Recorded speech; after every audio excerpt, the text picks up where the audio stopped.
Sweet. Ranch. Private ranch or On something. the upper Yampa, Yeah.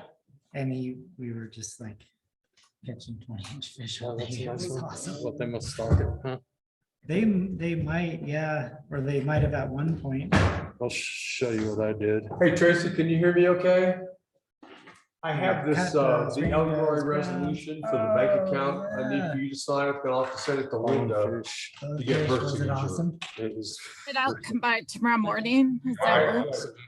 Had you Thank done it you. before? If I'm not here, it'll be on the No, we're gonna host table a in trip my office. next April. Right. Through the show. Very cool. Yeah, it was That's a bucket list thing. pretty fun. Cool. Well, I'm glad you got some time to do that. Too. Hey, Christian. Hey, how you doing? Good. How about you? Busy. Busy. See how clear the water is. You should see the aqua blues in the ocean. It's freaking amazing. Like this island is known for it. Which island is it? It's Exuma. And even the Bahamians are like amazed by the color of the water. in Exuma. All right, we have about 2 more minutes. We currently have 5 city council members, so we're in good shape there. We haven't heard from Max. Is he still lost on the Colorado River, or does anybody know? Still lost, I guess. And have we heard anything from Dana? Whether she plans to be here or not? Okay, thank you.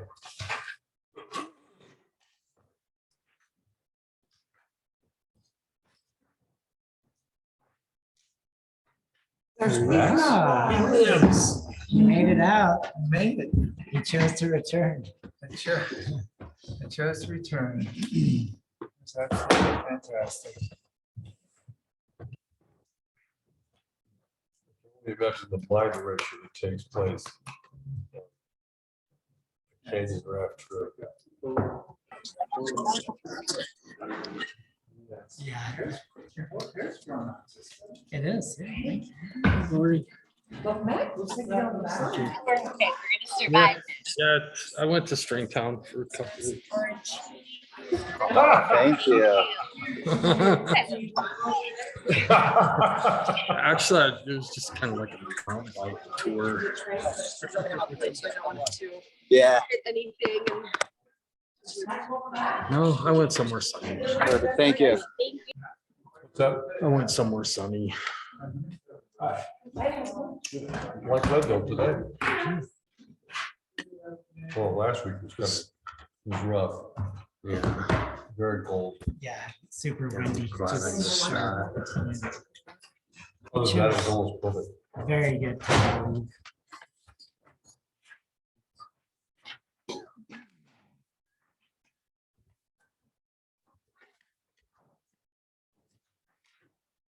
Back to work.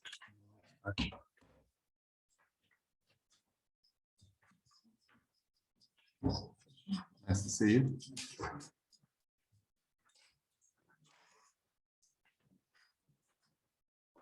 The things that I've been reading, it's like everybody's been busy. We didn't miss anything, Max. We got a shoe shop. About a shoe shop? Formula. But But thank you everyone for being here. I appreciate, We bought a something. did we buy something? Possibly things were given to us, we bought stuff, yeah. Is it Will a, we hear that in the mayor's report? Possibly. Actually, since you guys are out of touch, yes, the answer is, we'll do that. I'll do it in housekeeping matters, okay, just so you know what's going That'd on. be terrific. Okay, thank you. Have you been on vacation too? You look very tan. Did you catch any fish? Yes. Okay, it is 6:01 as we speak, and I'm going to go ahead and call this city council meeting of Tuesday, April the 19th, 2022 to order. Roll call, please. Councilmember Tharp, Present. Councilmember Fergency, Present. Mayor Pro Tem Green, Here. Councilmember Lunaleo, Here. Councilmember Hill, Present. Councilmember Lauretson, Here, Mayor Lobby. Here. Thank you. Excellent. Thank you very much. At this time, we have the approval of the agenda. I've got a couple changes. Does anybody else have anything they would like to change? I have one more item. I have two items, so. That might be the same too. Okay. Go ahead. No, you go ahead. What do you have? I have removing item 7C, Right. the Tabor update. They will reschedule, and removing agenda item 9C, the Jimmy John's mini break. Okay, thank you. Those are the same two items.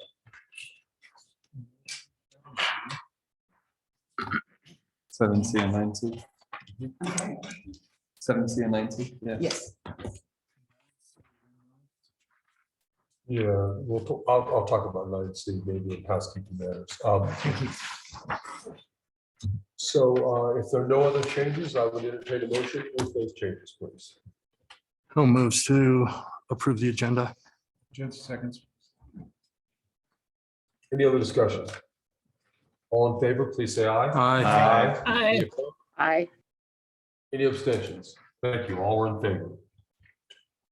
This time housekeeping matters, Max, well, first of all, on 9C, the applicant had already withdrawn their application, but I mean, because there was no way we were gonna approve that. I talked to Alan Club and he said, no, Alan Club is the one who does the permitting for especially for any closures on Harrison Avenue, but we also let him know if we're gonna do temporary closures, things like that. With CDOT? Yeah. Okay. Yeah, I'm sorry, yes, Alan Club is with CDOT.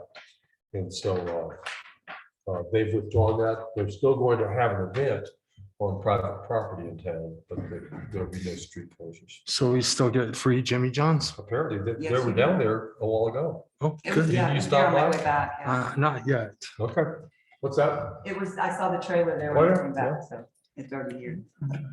May I ask a question? Please do. On that subject, what about our formula business overlay restrictions? How does that intersect with that? I had the same question. With them having an event? Yeah, That's a great question. I didn't think of in terms of, I don't know if there's anything that we had in ordinance about, a formula business having an event in town. is this because they're not selling anything? Like if they were to sell something, they would be a formula business selling in the formula business exclusion. That's a Yeah, wonderful correct. point. Tracy would, I'm sorry. Yes, Tracy, go ahead.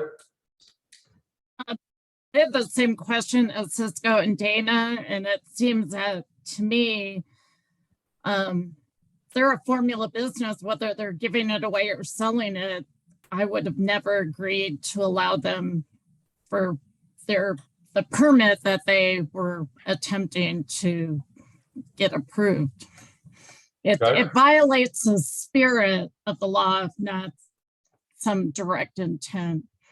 I think that's part of it, Tracy, and I agree with you, but maybe for a different reason. Closing Harrison Avenue for a private, for a business, as opposed to a public parade, I had a real problem with that, so. Well, I had a similar issue. I mean, the same issue as Tracy. It certainly does not embody the spirit of the ordinance, even if it doesn't violate it. But So, Lori, could you tell us, are they intending to sell anything? or- No, it's an ad campaign that they're doing for Jimmy John's, and having told them, no matter where they're going to be, they have to get the permit and go through city council, and they realized that we weren't gonna, be real happy, so they decided to just get the private property. So they're just setting up a trailer on private property. They're giving away samples from 12:30 to 3:30. They've made an arrangement with Rocky Mountain Drinking Water property right next to Silver Dollar Saloon to park their trailer there. I've just given them instructions. They cannot have any people just standing on the sidewalk, impede the sidewalk. And Kelsey Maxwell with the county public health is also inspecting their trailer day of. Other than, there's really not much we could do is once they got private property permission. Yeah, I was more focused on the. But the original event, they've Yeah. never been asking to sell. It's an ad campaign to reach people who don't normally get Jimmy John's. I get that. That was their Like I whole said, I thing.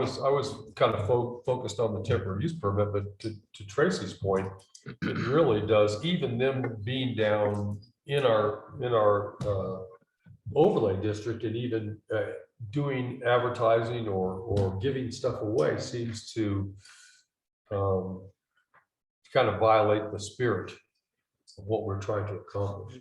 Mayor, Yes, please, Matt. we may have to revisit this because for some of those Lifetime Fitness events, which is within the overlay district, I believe, they have specialized, they have everything else that's going to be a formula business. And those are just temporary use. That's a very good And point, so, yeah. Similar along the lines of this too. Yeah, exactly. So, I mean, if we were going to exclude all formula businesses, I think in that spirit, we might have an issue. No, you're right. Okay, thank you.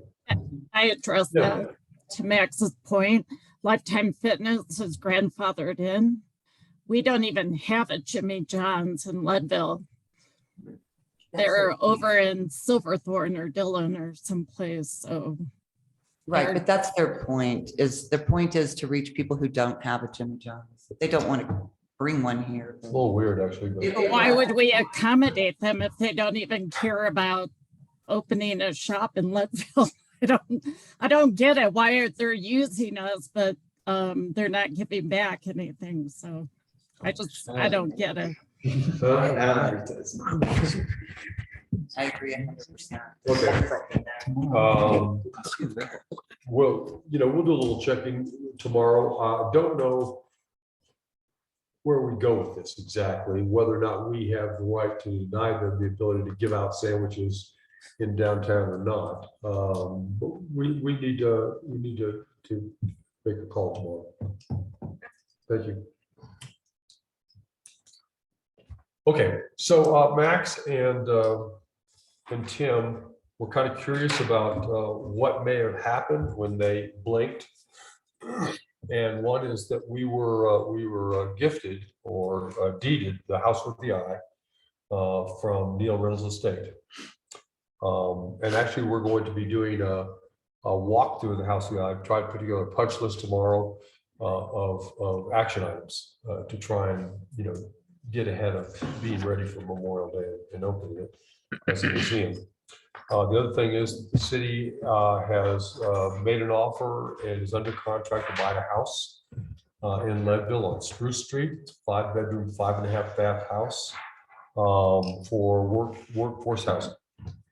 And of course, our fear is if we didn't do something, we were on the cusp of not being able to take care of our community. I mean, we felt like it was that dire. So, Adding some updates on that in the city administrator's report. okay, please. Just to make sure it's clarified, we haven't necessarily gone through any other process. This is just the purchasing of the place. It's not that we've accepted or like we're going to accept us through the CUP program or anything like that. We still have to do inspections. I imagine we still have to figure out management because we've all discussed it's not in our best interest to be landlords. Right. So obviously there are still some steps that need to be made to make sure that this is done properly. And I think that may have fallen on deaf ears and may have not gotten the point across last meeting that we did have this passed, that we are very intentional with this and we're going to make sure that experts are doing this and not, a bunch of city council members. So, yeah. Yep, good. The inspection has been scheduled. But yeah, I'll do that in the city Okay, administrator's thank you. report. Elizabeth, she may be Yeah, asking for public comments for items not on the agenda, and it might be pertaining to this issue. Okay, that's fine. We'll get there in just a few minutes, Elizabeth. Okay, do we have any other housekeeping matters anybody would like to discuss? I noticed the EV charger is still not working. It's not. We're trying to get a Wi-Fi set up there so that it communicates with ChargeMate Colorado. Last time it did that, they asked us to go throw the main power switch off and back on. and see if it resets, and the next morning it was back on. But at this point, I don't know what's wrong with it. The old turn it off and on trick, huh? Yeah. Is it plugged in? Yeah. Okay. Any other housekeeping matters? Okay, thank you. At this time, I better look up at the screen, make sure nobody on Zoom would like to. Okay. At this time, we would entertain public comments about items that are not on the agenda. If anybody would like to speak to city council, if you're on Zoom, please raise your hand. It looks like Elizabeth has done that. We'll start with you, Elizabeth. Please introduce yourself, give us your address, and you have 3 minutes. Thank you. And I apologize to you all for missing last week's meeting. I didn't know about any of this. I live next door at 807 Spruce. And, you know, I've been thinking about this for a week and I have some concerns that I emailed. I think most of you, I tried to yesterday. In particular, I just want to be sure there is an inspection to be conducted that includes a real lead test, you know, through personal experience with our house and just the challenges of having an old house in Leadville. You know, the word money pit may or may not apply to 809 Spruce, but I just worry about the city taking on unanticipated expenses, and I hope that a thorough inspection, including lead paint, is conducted. In that same spirit of just sort of fiduciary duties of the city, I assume that an independent appraisal is going to happen. I saw in reading over last week's notes that it's important that the house purchased be at or below fair market value. And I can't help but notice that nobody really jumped on the house. And I'm just concerned that you may be overpaying for a house that doesn't have the potential to solve housing problems that you thought it did. And that may just be, as I said, a bit of a money pit. And then I think you just alluded to some other questions I've had in the last week, just, you know, who's going to manage it? What will rents be? You know, what's the long-term financial breakdown for how this house is going to work? And then, of course, I share other neighbors' concerns about traffic. So that's about it. Thank you very much, Elizabeth. I think some of those questions may be answered in our presentations today in City Council. So if you can, hang in with us. Thank you. Is there anybody else who would like to speak to City Council? Nancy Bailey, please come up, introduce yourself, give us your address. You have 3 minutes. Good evening, everybody. Nancy Bailey. I'm just reminding everybody that we are having community cleanup on June 11th. We are asking for your partnership once again. We are excited to partner with Cloud City Conservation, John McMurtry's group, County Board of Commissioners, you guys, us, and including Full Circle and all of our other community partners. Similar that we did last year. It was the first time we did a collaborative event, and I think it went over really well. So we're going to do that again, and we just wanted to get that on everybody's radar. More communications, registrations, QR codes, event announcements will be going out in the next couple of weeks, but I didn't want to catch you guys off guard. I know you guys all like to participate, wear the vests, and we anticipate, like last year, over 100 participants, and not just focused on Main Street. By the way, this is countywide, and then we'll ask for some city services support at that time. So I don't think any TUP requirements, or we didn't do anything like that last year. If there is anything that you need from us, we will have a Golden Burrow giving away burritos as a thank you to all the volunteers. Thank you very much. All right, thank you. Is there anybody else who would like to speak to City Council? If you would, you can either raise your hand or just unmute and talk to us. Okay, seeing none, thank you very much. At this time, we have some presentations. We have the city administrator's report. Okay, great. Well, I wanted to address the 809 Spruce Street house, which the city is under contract for employee housing. I don't know where the rumor has started, but it is misinformation that we are not getting an inspection. The inspection has been scheduled.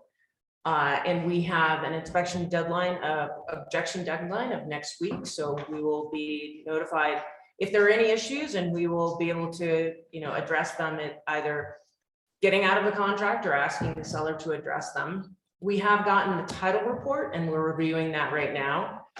We have gotten the lead-based paint disclosure from the seller, and the seller has no known records or reports regarding lead-based paint at the property. And then to address the question on the appraisal, if you are getting a mortgage, you get an appraisal because the bank will not loan to you on a property that's not worth the amount of the loan. So in this case, we are not getting an appraisal because we are not getting a loan.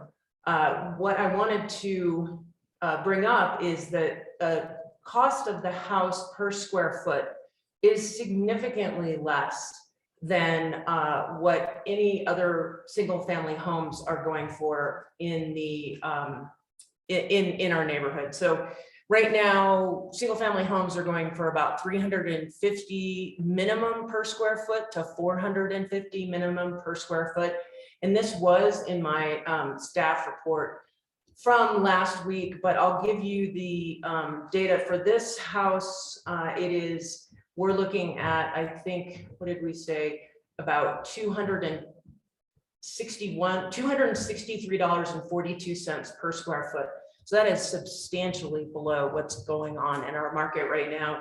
And as council member Tharp pointed out, if you calculated a per room, we're basically getting housing at a cost of $159,000 per unit. You could not touch that in our market right now. So those are, if there are any other questions on the Spruce Street property. Well, so so we were talking about this public comment. And so the issue with the public comment and people just popping up questions throughout is that if they've already had their 3 minutes, they've had their 3 minutes. And so the mayor can decide if he wants to answer additional I questions. think we won't do that tonight. I would encourage anybody who has questions to contact me personally. I don't have any problem with that at all. And if I don't have the answer, I'll find the answer. Yeah, and one of the things I wanted to raise on this is there were concerns from the neighbors about the house. And we understand that as a bed and breakfast, there were potentially, I've heard both sides, there were issues with parking, there weren't issues with parking. What I'd like to do with the neighbors is reach out to each of them, and I would like to have a good neighbor agreement. I would like to have an agreement that tenants would sign in addition to the lease that had some provisions in about being a good neighbor. So I'd like to reach out to the adjacent property owners who have spoken up and find out, what their concerns are and see if we can't address those through a good neighbor agreement. So that is the update on the Spruce Street house. If all goes well, the closing would be on May 16th. And then we would need to evaluate the conditional use permit and, whether how soon it would be available for employee housing and the priority for employee housing. Let's see, a couple other updates. If folks have not heard, Sarah Day, who's on the call, she has accepted a position as the executive director of the Tabor Opera House Foundation. And we are super excited for the foundation because they made an excellent choice. We are going to miss the help that Sarah has provided over the last many months to help us out on short-term rentals and some planning matters and just generally assistance. Her knowledge of the city and her willingness to help us is amazing, and she will be a great partner at the Tabor Opera House. So we wish her well. Which leads me into my other point is we are at a potential crisis with employees in the city. We cannot afford to lose any employees in the city. And I just had a meeting with an employee today who's leaving to take a job in Summit County for additional opportunity, additional money for various reasons. But I've had more conversations in the last month or so trying to convince people to stay than when we should be having. And it is a competitive market. But I've looked at all the departments, and if we lose anyone, we are in jeopardy of not providing critical services. critical services, like you wouldn't be able to get a business license, or you wouldn't be able to have law enforcement. We are down to literally bare bones, and I am very concerned that we need to focus on, we're focusing on the housing, but we need to focus on employee retention, and it is a priority of mine, and I hope to bring something to the next council meeting to present to you all to have a way to get through this summer. I'm really concerned about our ability in the administration department to get through the next couple of months. We don't have a deputy city clerk starting until June 1, and Sarah is leaving us on May 4th. Lori Ty and Donna have been stepping up since January to do at least 2 additional jobs, and they can't be asked to do anymore. At this point, they have really stepped up, and they're doing the deputy city clerk position, and they're doing planning. And we can't ask them to take on short-term rentals, the LURA board, and additional planning work. So I hope to have some ideas soon, but I'm very concerned about our ability to get through the next couple of months. So that will be a priority, is focusing on employee retention. And that is it for my report. Thank you. Yep. Any questions for Ms. Simonson? Yeah, Please, two, Cisco. please. When is our inspection objection deadline It specifically? is I don't want to give you the wrong date. It is either the 27th or the 28th. Let me look it up really quickly. Thank you.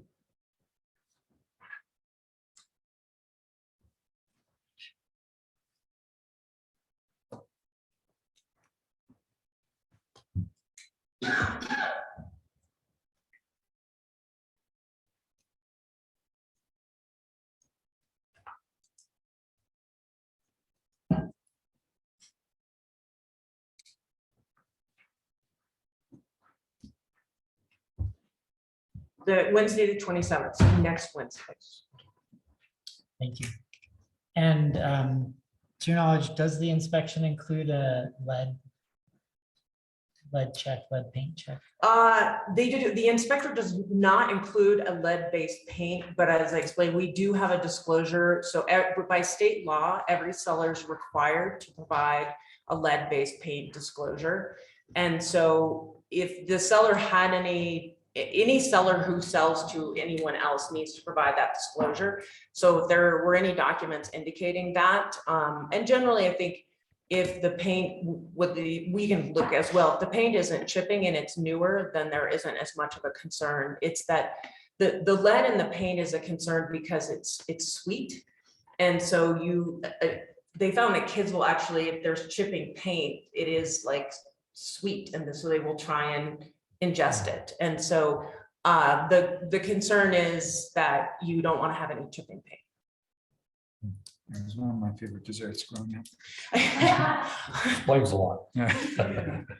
So yes, but it does include, I think there was a question about radon. We are including the radon test, and the resident asked about the what is it called? Thermal. It's essentially, they can use heat, the sensor, to look through walls for various, not everything, but they can look and see if there's missing insulation or issues with electrical or things like that. Thermal imaging. Yes, I knew it was. It wasn't like night vision, but it's kind of like that. Let's see where there's leaks. Thank you, Larry. Yep. I have a question regarding the house as well.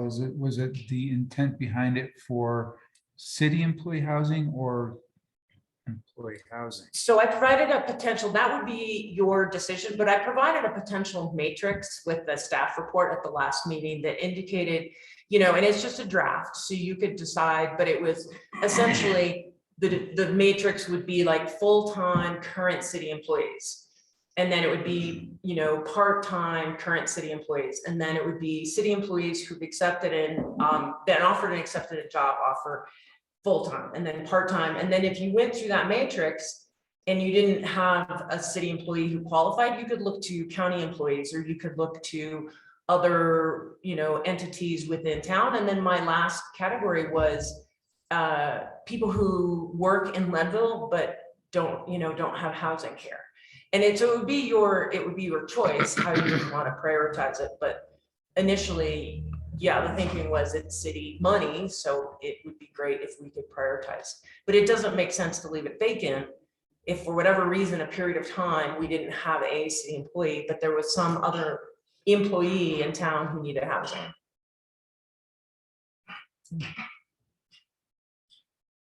And we do have, we have a deputy city clerk who has accepted a position, and she has temporary housing in BV, and her husband is at the mine. So I'm thinking, that's a pretty long commute. So that's potential housing.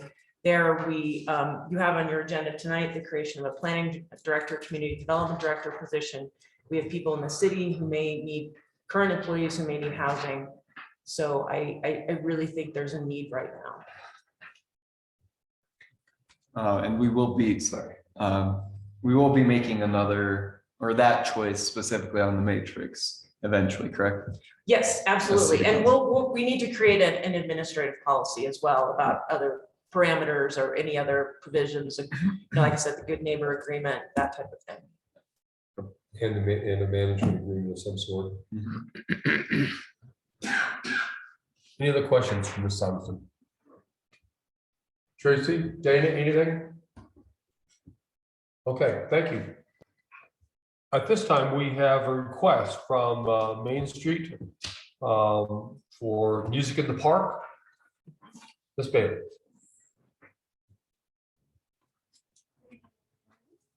I know the TUP application request is later on in the agenda, so I'll just, I put a little overview. There wasn't really a template or a form available, so hopefully I got enough info in here. I'm happy to answer any questions.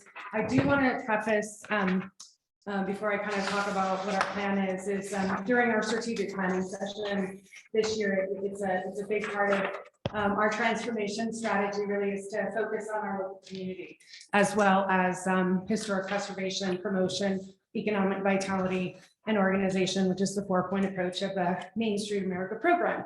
So we brainstormed with Mayor Lambe quite a few months ago about the possibility of putting together Music in the Park in partnership with our nonprofit organization, Leadville in Music. I'm sure most of you know Kira. She and I will be presenting later on for TUP. We had already had our budget allocations for 2022 and had not had this in our plan for when we were doing budget planning last year. So Mayor and I discussed it, and it was a kind of a passion project for me. I really love music, and I thought it would be a good opportunity, but we just didn't have it in the budget.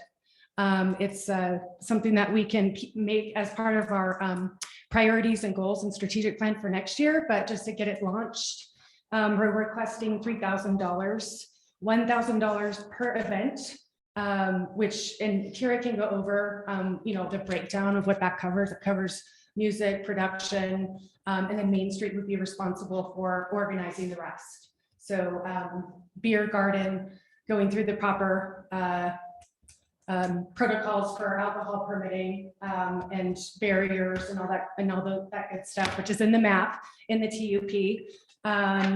And we're really trying to make it simple and really gear it towards both our local, our locals community as well as our business community. So our time frame on the TUP, we'll talk about that later, is from like 4 to 7 or 8. So that we can kind of appeal to everyone.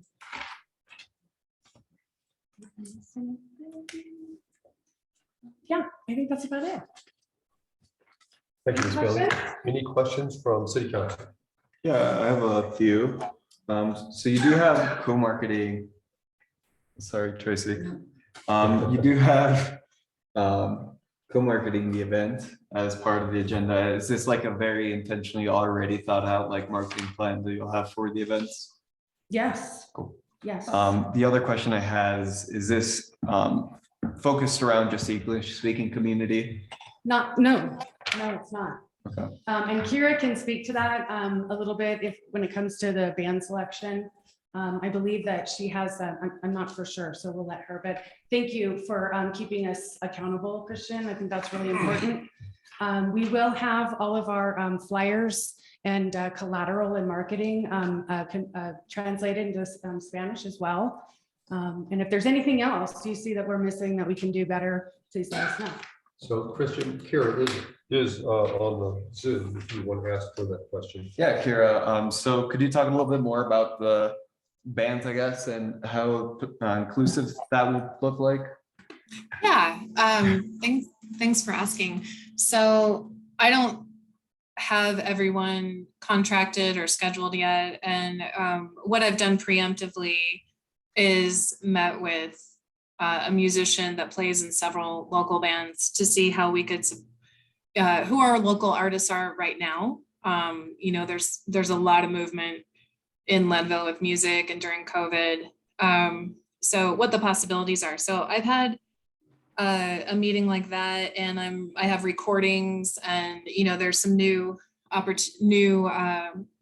music that's emerging post-COVID. So I would be reviewing and scheduling once we get approved. As far as inclusivity goes, or you know, diversity in music, you know, we have it's funny, we have a habit of saying we want to support local music and local bands, but I don't think everyone's in touch with, and I might not be sometimes as well, but who we actually have that can perform, that's been practicing, that can, you know, put on a show. So it can be challenging because we don't have, you know,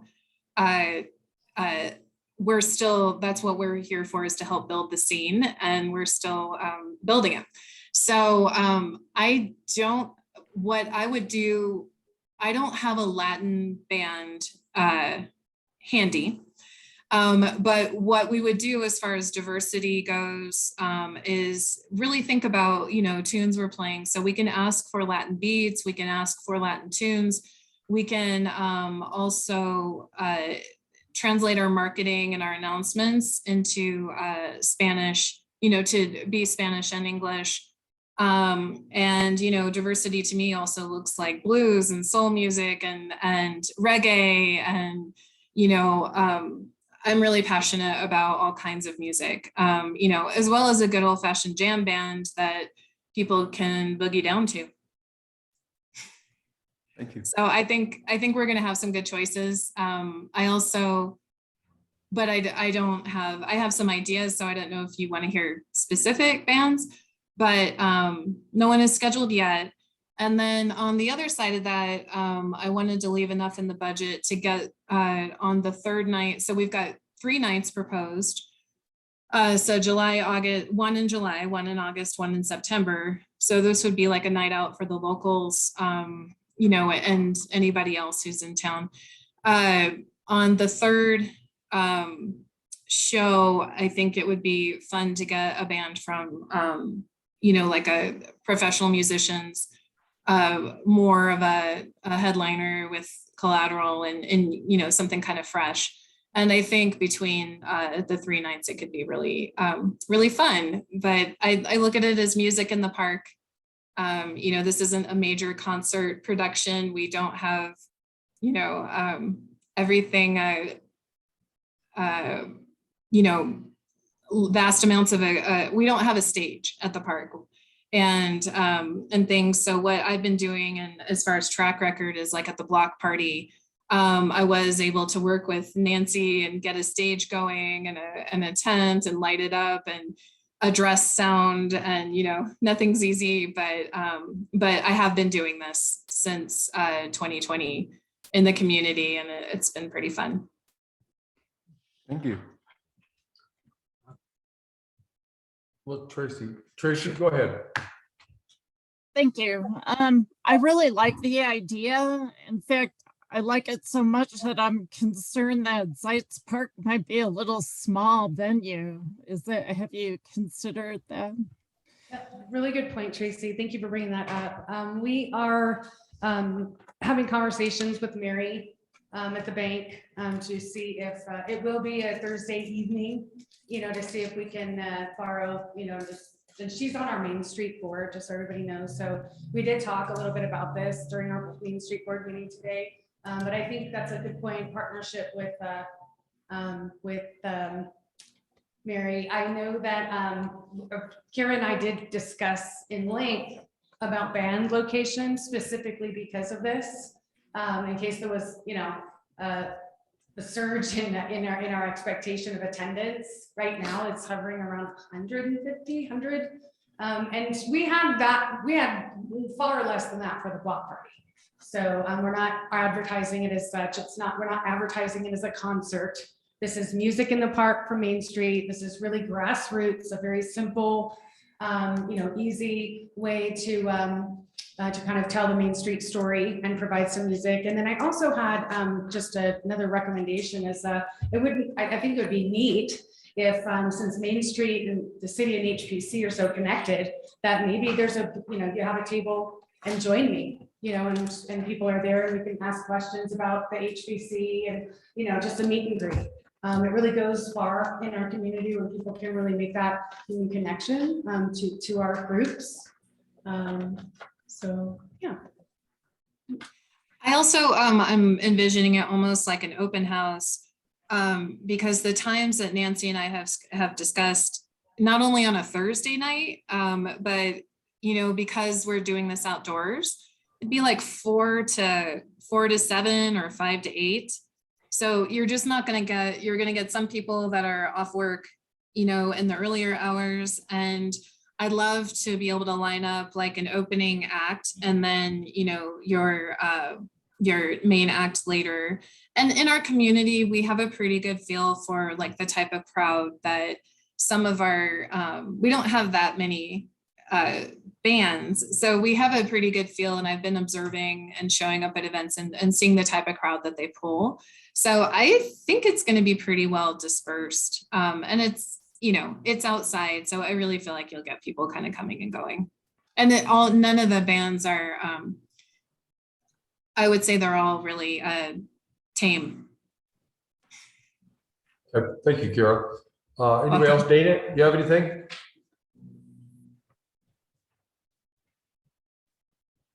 Nothing from Dana. Anybody else? Nope, sorry, I don't. Okay, thank you. Yes, Max. I think we're kind of bleeding over into their TUP. We are. Yeah. And so maybe I can just reserve my comments until then, but I do have some additional comments. And I would actually ask if we could reserve this entire discussion until then.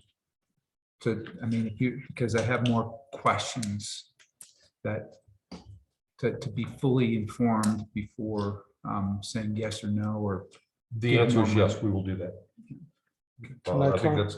that's a reasonable request. We'll do the TUP and then we'll consider this after the TUP, if that's okay with everybody. It's a good idea. Can I Okay. just comment Yes, on please. funding Yeah. real quick? I don't know if you are aware, but there is another funding mechanism that is available now through the tourism panel. It is a community, I think it's called the Community Response Fund. So the tourism panel has actually set aside 10% of their budget, which is over $30,000 to be able to help with things like this. I don't know if this particular event would fit their criteria, and I don't know if that would have any bearing on our decision tonight, but it is something to consider for the future. Great, thank you. If I may add, I do attend all of the tourism panel meetings, so I'm really aware of that fund and very excited, by the way. That's a whole other conversation. I think that's a great point, and it does open up a lot of other funding opportunities for us in the future. So thank you. Yes. Okay. Thank you. We will continue this here in a little while. At this time, we have department reports. We're going to start with the police department report, but Commissioner Edwards is in post training. And Shannon was going to cover for him tonight, but she's sick. So apologize, we had no representation, but we do have the report. And if there are any questions on the report, we can pass them along and get them answered for you. I have a couple comments if I may. Mayor. Please. I do want to highlight and celebrate a bit that the department has no openings at this time. Does that mean that the Well, that's staffing is at a place where we want it, or? the bad news, Okay, Councilmember Thorpe, is they have a vacancy as of today. okay. We are losing our animal control officer. So that is If, a vacancy now. if I may ask, is that the person you referenced who's going to Summit? Yes. Okay. And we did our best, but you know, it's hard to. How long were they on the job? Over a year, I believe, but don't quote me on that. I can find out for you. I'm sorry, it wasn't that long. No, it wasn't that one. Is it a few months more like it? Just, I'm just thinking about like how long.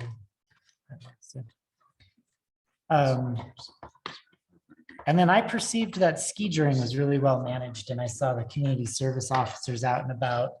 And I think they had a pretty nice presence. I'm sure I only saw a sliver of everything that happened, but it seemed like a job well done there.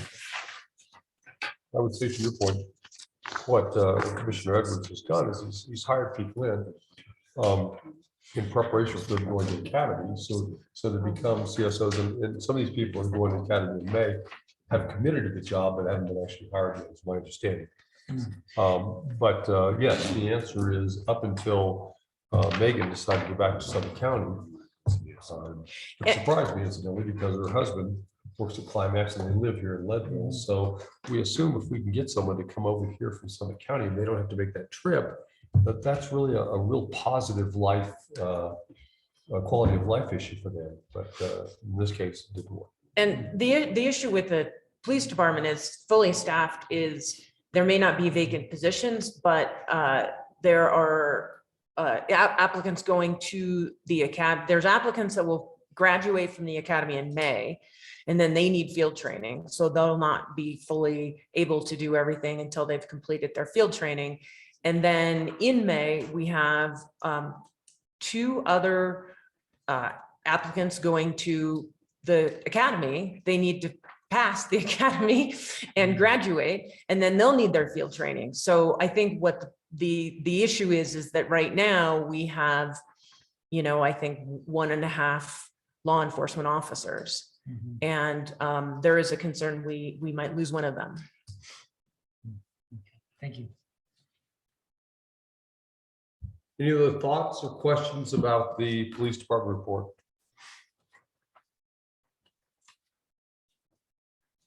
Okay, thank you very much. Next up, fire department. Good evening, everybody. I'll start out, I know that some of you might have remembered from the last council meeting, I talked about having a full-on wildland day for us for training. We do it annually every year. And it was going to be this weekend. The dates have changed from this weekend to May 31st and June 1st. Part of it was the weather. You know, it's wonderful this time of year, and it's kind of a guess sometimes on what that'll be. And we want to be able to put some actual live fire on the ground. I did go to the Bellas County Commissioners room yesterday and asked permission for an area in the county that's over by the gravel pit to try to burn out some ground fuels over there. So that's kind of our focus this year rather than doing it directly at the training facility. And if you look on the assessor's website, it's the only piece of trees that are out there that are separate from the remaining of the area that's over to the west. It's kind of, if you look at it, it's northwest of the gravel pit. So May 31st and June 1st, we hope to have US Forest Service here, people from Gypsum, Greater Eagle, ourselves. Max, please join us if you'd like. I'll be there with the Forest Okay, Service. great. Wonderful. Oh, did you hear about this one? No, This not yet. weekend? Oh, okay. Well, when it gets closer, I'll remind everybody if they want to come up and take a look at our training exercise. The type 1 update, I just received information today back on that. We have a purchasing agreement. That's kind of the contract to go under contract for that type 1 that I discussed. We have a meeting on Thursday with the management board to discuss that in further detail, kind of just hammer out all the questions that might come up. We'll sent to council and board of county commissioners. So you'll have another presentation on that coming out of the management board meeting, probably next council meeting. Station 2 is coming along. I don't know if you've driven by down there, but it's coming along really well. The interior is all framed out. It has the roof on it. We're still waiting on garage doors since November. That's when, construction material delays. That's a long time to wait for something, but it is what it is when it pertains to delays on that structure. Kelly Sweeney from Friends of Twin Lakes informed me today that we have about $39,000 set aside from donations and some grants and so forth that we went for to be able to offset some of the costs for some interior finishings, some blinds, maybe the mat for the emergency services gym, those types of expenses. So we still have a pocket of money that we're going to be able to use. We put a down payment on utilizing this fund right here on all the bedroom furniture in the 8 bedrooms that are down there. It'll be a bed, wall locker, and a desk for each one of the students that we have housed in there. Let's see, Chief Boyle was able to bring in $3,403 in donations, and that goes towards fire prevention materials for kids and other functions that we do in our community. So that's wonderful. He does that every year. He sends out pamphlets and people donate, our community members donate to the fire department for these type of prevention materials. So that's kind of nice. We have a tough book budgeted for. We were going to purchase one for this year. It's an actual tough book where the top portion comes off and you can utilize it as a tablet. As you know, we upgraded our software system, and Zach Slutsky, one of our acting engineers right now, is working really hard on setting up that entire process or that software system for us. I mean, he's spent a lot of time and effort on that, but it's nice to be able to have the tablet when it comes online to be able to utilize the functionality of it. So he reached out to one of his friends in the Summit PD, and they have 3 that they're going to let go of. They've been in service over there for about 3 years because they're purchasing new ones and they're getting on a replacement plan. So we might be able to pick up 3 tough books for what's budgeted in the budget instead of picking up just one. So I hope that goes through because he said they're in really great shape and the technology is only 3 years old on those. So, and they have more, I don't know, they said gigabytes or something that we wouldn't even reach. Let's see. So the extractor met with the salesperson today down at station 2. We're going to go to a smaller extractor. It's the machine that extracts all the carcinogens out of the bunker gear. We need to go to a smaller one because of the space that we have down there. And we had to go to a different type of model because the one that we were going to do has to be bolted to concrete. This one sits on the floor and it's just bolted into the actual floor itself, but it has springs and everything to be able to move. But we have to go to a smaller unit. That's off of the grant. So we're probably going to try to hit that 15,000 mark on that. You'll see in here, I should actually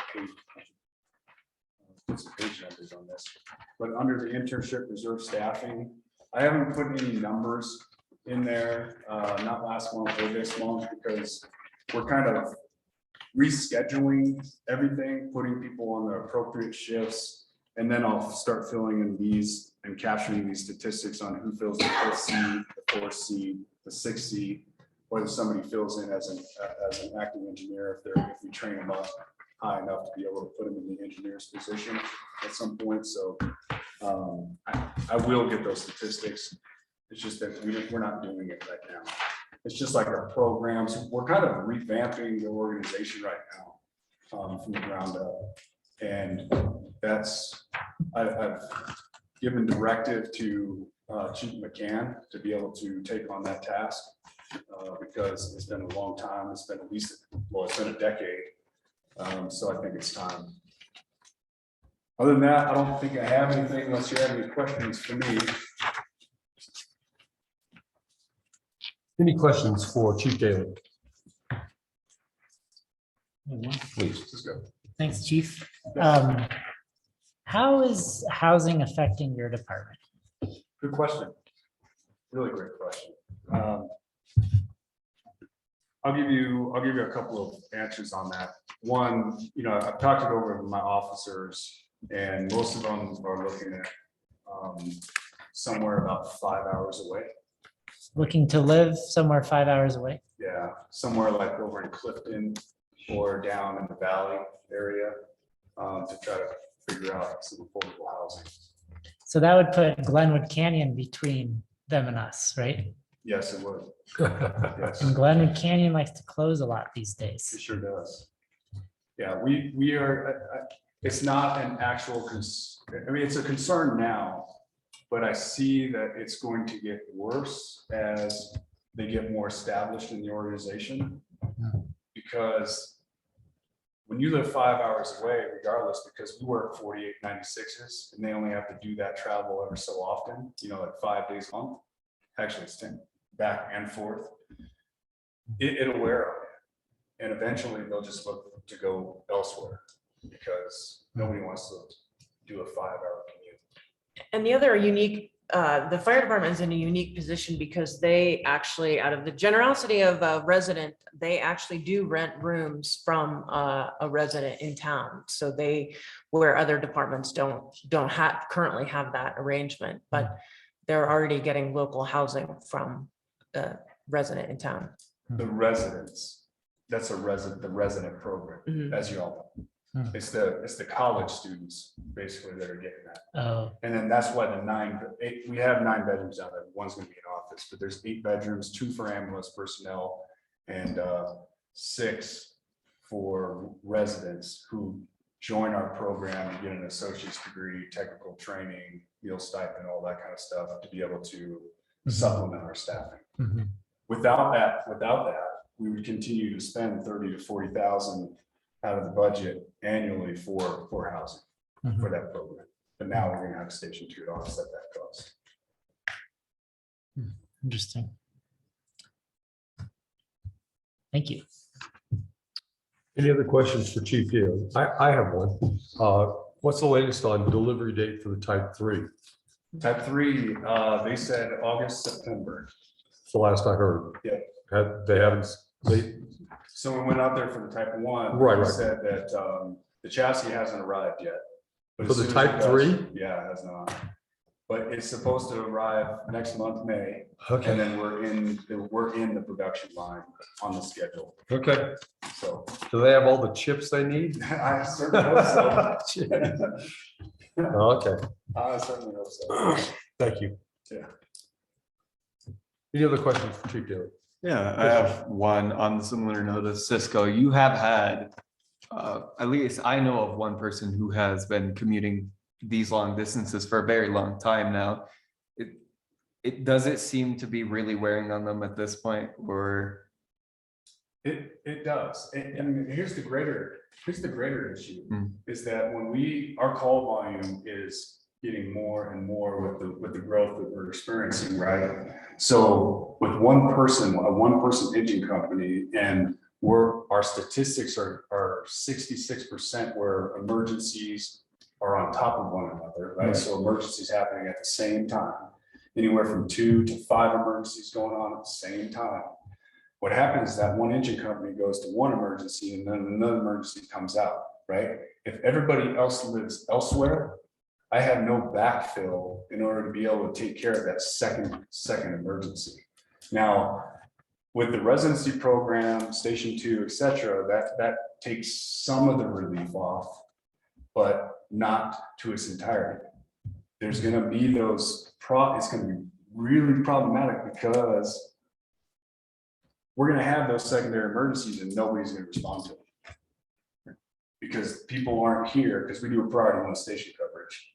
So as soon as we go out of district, we do a page, and those people that are off duty come into the station to fill an engine company to be able to take care of those additional emergencies.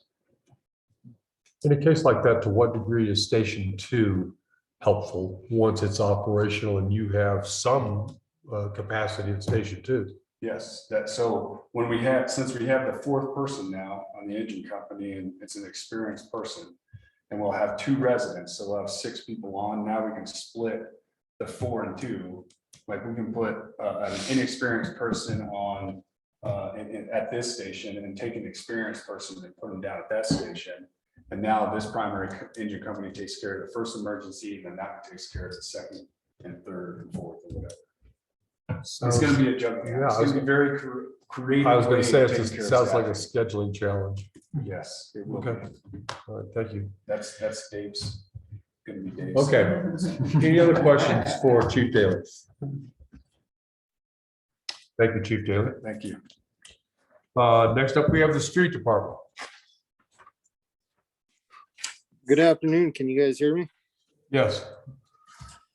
Okay, so for as of March, we had 1,104 hours worked, 632 hours snow removal, 76 hours trash removal on Harrison, 24 hours sweeping and cleaning off of Harrison, 8 hours light repair, 84 hours administrative work, 32 hours city hall maintenance, 96 hours special events, ski touring and parade, and 108 service police vehicles and equipment.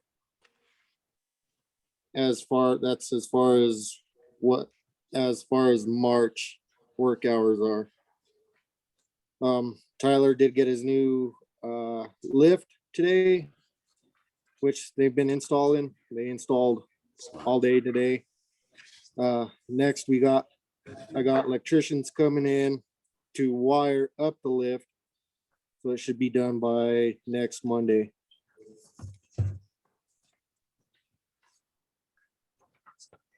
Okay, thank you. And- Any questions? I'm sorry, go ahead, Tom. Reports, I don't know what happened. I think my email, the way the email came out, they will be better next meeting. As far as the monthly report.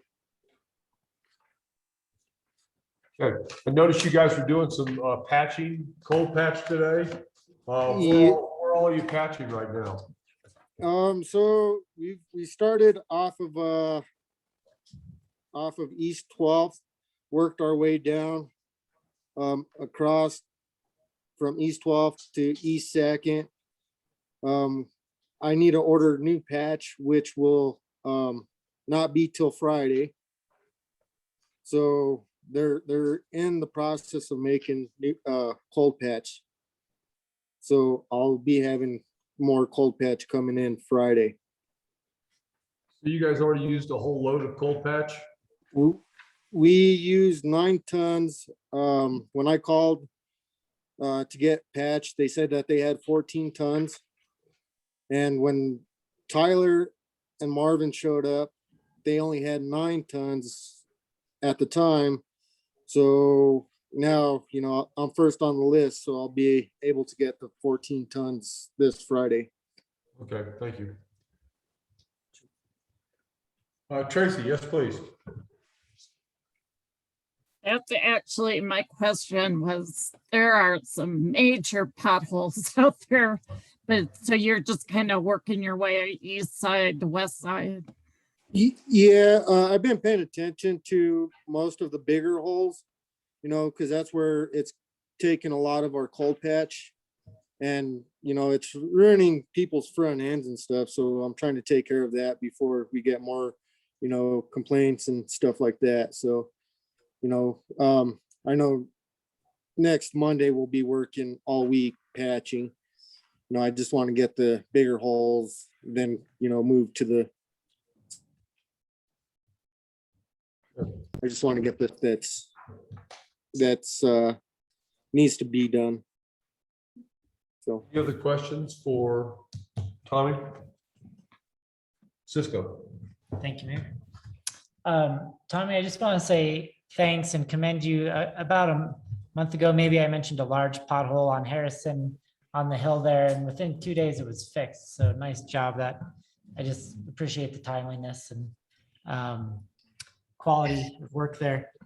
Secondly, I'd love to ask you the same question I asked Chief Daly, which is, how is the housing landscape affecting your department?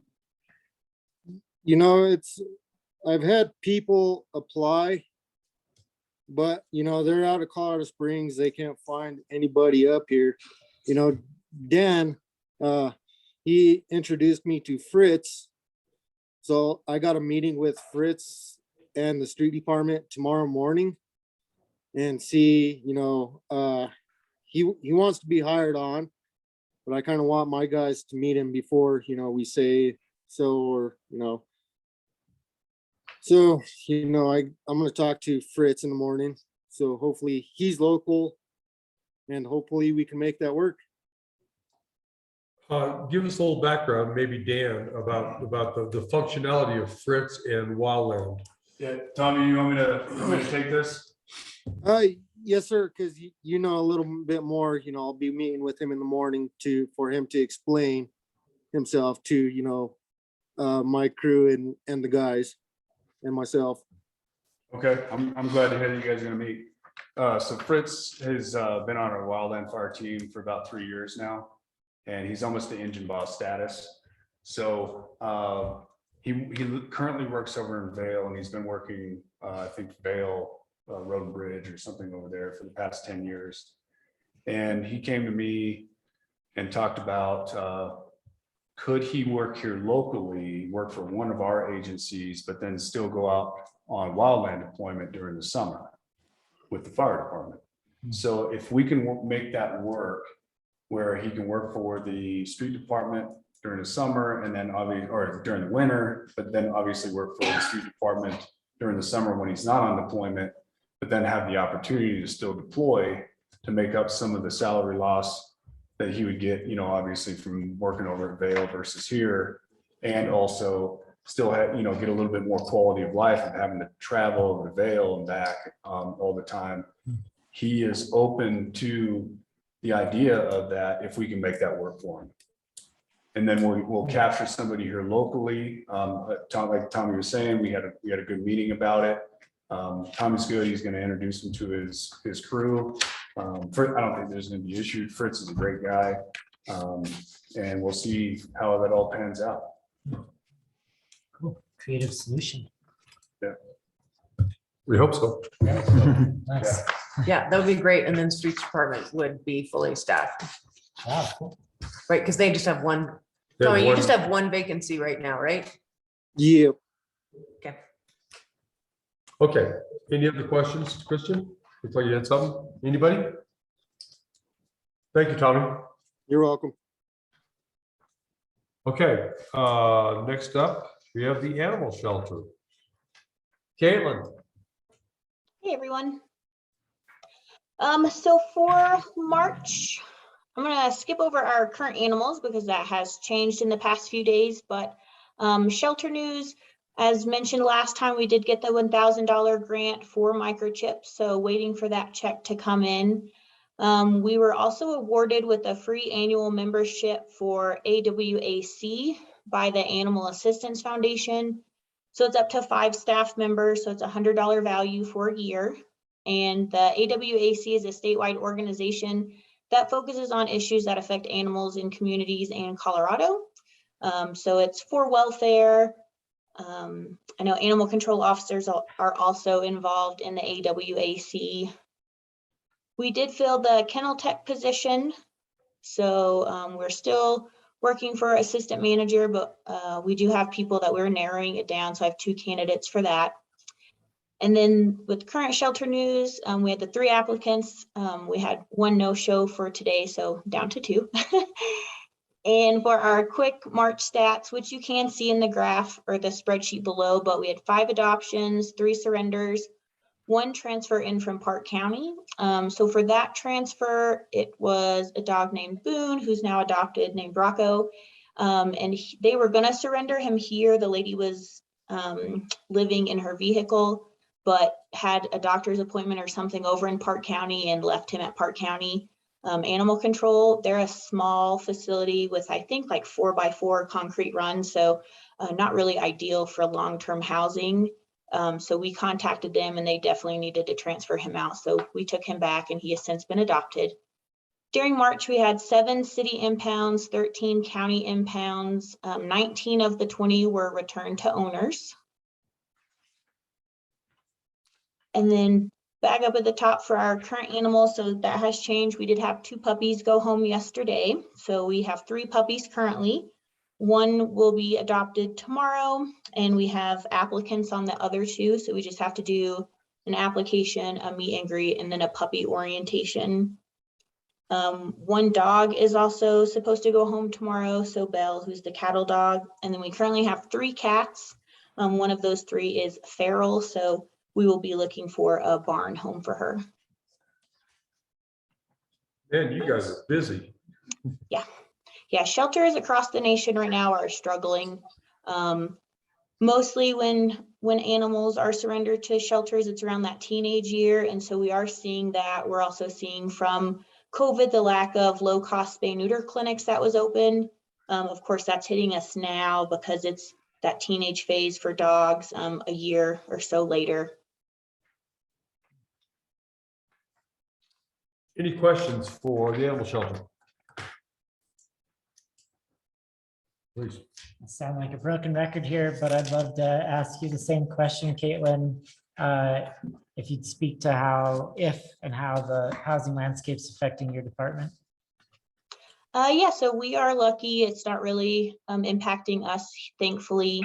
The applicants that we did have for the assistant manager position were all locals who had been driving out of town for their job. So 1 previously had been going down to Buena Vista, the other 2 had been going to the Vail area. So they're looking to stop commuting and want to find something here locally. Good to hear, thanks. That's good to hear. May I say something just real quick on the topic? It's not necessarily, I mean, it's kind of goes along with housing. Yes, thanks. It's, I think it's the overall cost of everything that's going up, that's impacting employees, to include myself. Right. I mean, my mortgage just went up $138 a month. You know, we have gas prices, grocery prices, you know, the manufacturing financial aspects, 11.2% increase, where they say the cost of living is 7.9. I guarantee you it's a lot higher than that. So it's not just the housing component, it's everything else that's impacting when our salary ranges, I think, are a little behind the times when it pertains to everything. So it's a compounding issue with that salary ranges and the housing prices. So I just Okay, thank you very much. Any other questions for Kate? Oh, I'm just going to add something real quick.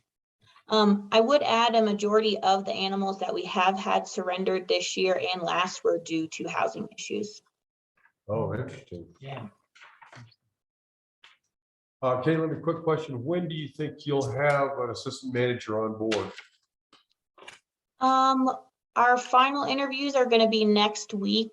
The 2 applicants are roommates and they're out of town. So we do the initial interview and then we have like an in-person volunteer from 8 to noon. So that way they can kind of see the hustle and bustle of the morning routine, see if that's right for them. If they think that's good, then Lori and I meet with them for a final interview. So that should be wrapped up by Wednesday of next week. Kind of a side question. Is anybody in the animal shelter at this time bilingual? I couldn't hear that last part. Is anybody in the animal shelter bilingual? No, unfortunately not. We've been using Google Translate on the phone to communicate. Okay, thank you. I have a follow-up on that. Are any of the applicants bilingual? They are not. Our former assistant manager was bilingual, and then we did try to share that ad around, but none of the applicants for the kennel tech position or the assistant manager position were bilingual. Thank you. It was in the job posting. We were hoping to get someone who is bilingual. Okay, thank you. Any other questions for Caitlin? Okay, thank you, Caitlin. Next, we have the liquor license report.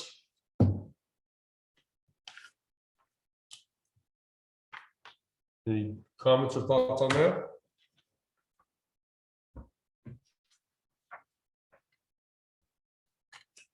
What is before and after they're modifying property? Do we know what that is with before and after? Donna? We have an applicant that's interested in, he's trying to apply for a new license. And he's gonna rent the back part of before and after, but they couldn't commingle. So we had to, with the state, we had to change the premises to make sure that the before and after didn't have a liquor license for that back room, and the new applicant had a liquor license for that back room. So I'm in the process of working with a new applicant to, he's actually going to manufacture, he's looking at to manufacture, it's called mead. It's a honey-based wine, and he's gonna sell it to the different restaurants. That's still in the process, though. Thank you. Any other questions about the liquor licensing report? All right, thank you. Real quick, we have a building department report. Can we update Caitlin real quick? She did apply for the. What are we talking about? Caitlin just added something to add to her report. Oh, Caitlin, please, go ahead and speak up. I'm sorry, Caitlin. Yeah, sorry, I just didn't have it as a point. I did apply for the BIPOC grant from Maddie's fund. So that would cover for an employee who's bilingual for 2 to 3 days. The goal was to, once we get the grant, to look for a bilingual person on the weekends, even if it is someone in high school or someone older. But that way, since it's not in our budget, the grant would cover that. And that way weekends are mostly when we have the majority of the community member come in. So we would have someone available. Great, thank you very much. Any thoughts on the city building permits?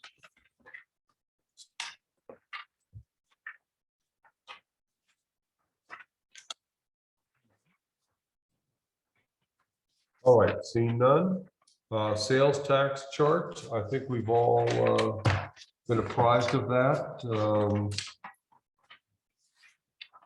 In the first quarter, we're 265, almost $266,000 ahead of budget.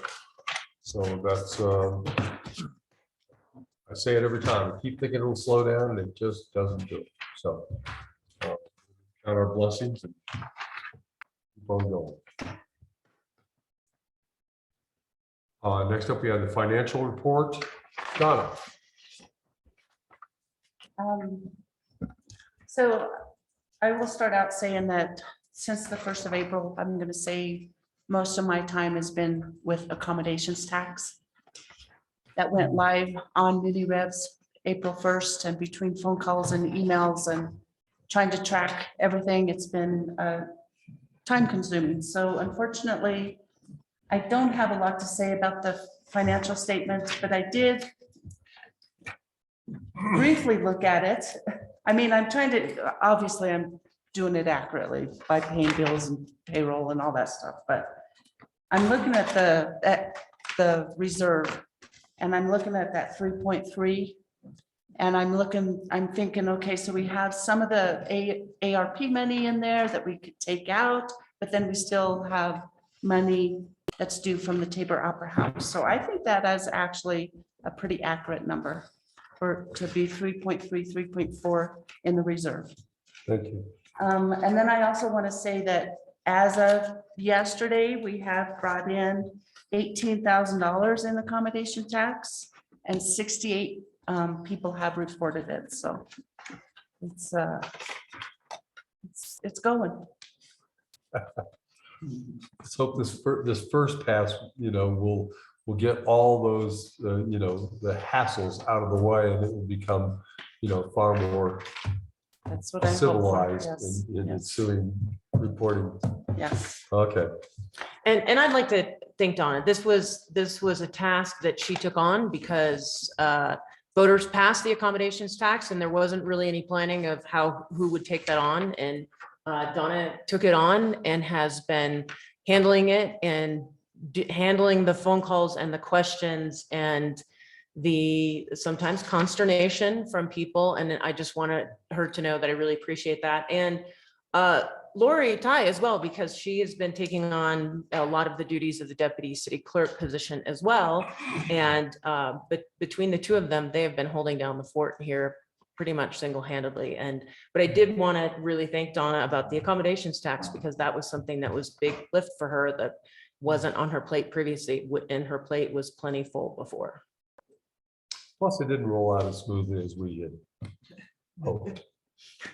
Well, additional tax probably on folks isn't, you expect there might be questions, there might be, confusion and everything, but I appreciate Donna handling it with grace.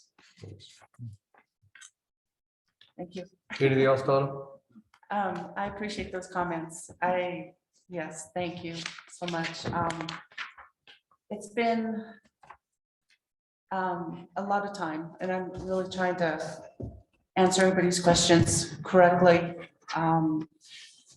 So yeah, it's been a learning curve for all of us. Everybody involved, I think, has learned a lot. And I agree, everything should be ironed out this first quarter. So hopefully things will lighten up a little bit. Thank you. I was going to say, in terms, looking at, this early in the year, it's hard to get down and dirty in the financials, but I can tell you just, we're at 25% of the year, and just so for departments, police department, I'm talking about payroll expenses, overall employee expenses, police department's at 19%, which is no surprise, they're down a few people. The street department is at 19.9%. A little bit of a surprise since they're only one person down, but they're well under budget right this second. The animal shelter's at 21.6%, still very good. And the fire department is at 22.7. So everybody is under budget for employee expenses through the first quarter. So looks pretty good. Any other questions about financials? Yes, please. Donna, I noticed we hadn't received the funding for the city administrator position yet. Is that correct? We have not. Do we have a time frame on that? Actually, Sarah is on Zoom, I see there. So she's the one that applied for the grant. So she might have some more info on that. I wasn't prepared to speak to that, but everything's reimbursable through DOLA. And with this particular grant, it's a little bit different, the way that it's structured, the way that they pay up in advance, but I can check into that for you. Thank you. I was just going to say, they are well aware that they have funded this position. So in fact, someone mentioned it to me at a conference on Friday. So I don't think it's probably just a matter of reminding them. Fair enough. Any other questions about financials? Okay, thank you. I have one. This isn't too big a can of worms, but I'm just curious. We've discussed it a bit. The URA budget is at close. It's at 96.5% of the year. So what is the process of? Looks like we're going to exceed that. What is the process of exceeding it? Is it just simple fact that we are, or does that require some other sort of discussion? I would say in the past, it's just been, we've paid no attention to it whatsoever. It's a debt that's owed. And so we haven't concerned ourselves with it. I think Tracy and Lori are working on kind of cleaning up that understanding with a new contract. But Tracy, would you like to speak to that? No. Okay, good. I mean, to answer Councilmember Tharp's technical question is, it's city money. So if you exceed your budget at we would do a supplemental budget for the city at the end, at whatever time we do the supplemental budget. And Donna, when do we generally do that? In the I try fall? to do it mid-November. I'll start working on it and have it finalized by that last meeting in December, so we can get it reported to DOLA. Right, so that's for the overall city budget. So that's for any of the budget, any of the departments that we would need to explain if we went over. And so what we probably should do is sit down and come up with a realistic budget. So in looking at the intergovernmental agreement with the LURA, we're supposed to give the agreement is $30,000 a year. And I think it's been about $30,000 every year. I can't remember if it's gone 25 for the budget, but the LURA has spent more than that every year. So that's not really a realistic number. So we would love to sit down and figure out what a more realistic budget is and then bring it back to the council. But for right now, the IGA says $30,000 a year. Thank you. Yeah, just to add to that, it also shows that we have deposited $14,000, but it's not reflected in our budget. So we do have another $14,000 that we got paid from the county that is not reflected in the URA fund right here. I have that check in my office or deposit in the checking account. Okay. Thank you. Any other questions on the financials? Okay, thank you very much. Next up, time to pay the bills.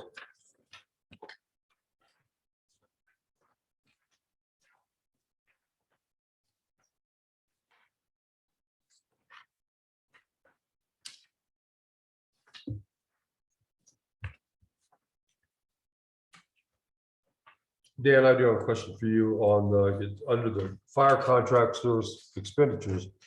You show that you bought appliances for Station 2, which I understand. Is that coming from the fire fund balance, or where is that money coming from? Yeah, so initially we paid it out of the fire fund balance, and then the Friends of Twin Lakes cut us a check for the exact amount. And so that went back into the fire fund balance. Correct. Thank you very much. Any other questions about the bills?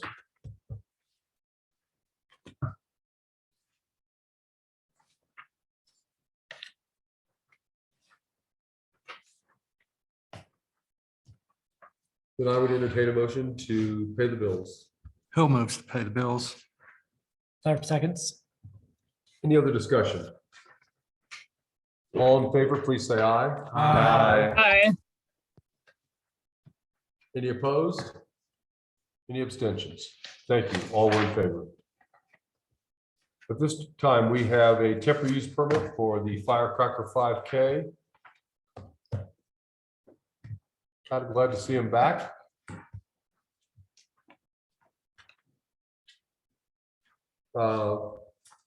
Staff, if you would, we don't have anybody representing. I do not, the, I do not see Hall of them. Fame, right? I do not, Okay. no. Then give us your input if you would, please. Staff input is, actually, the only difference this year is staff was going to ask for a 3-year permit, because this is one of the most straightforward events that we have. It's almost the same every year. It's, they are very well organized and very well planned out. So unless council has questions. You know, last year they did it, but they didn't have like a trophy presentation. or Right. anything. Do you know in talking with them that they intend to do that this I year? believe they're going back to the full The full. the full Okay, thank you. event. All right. Any other questions or concerns from city council?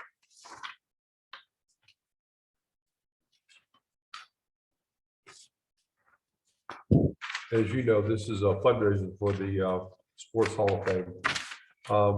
Then I would entertain a motion, please.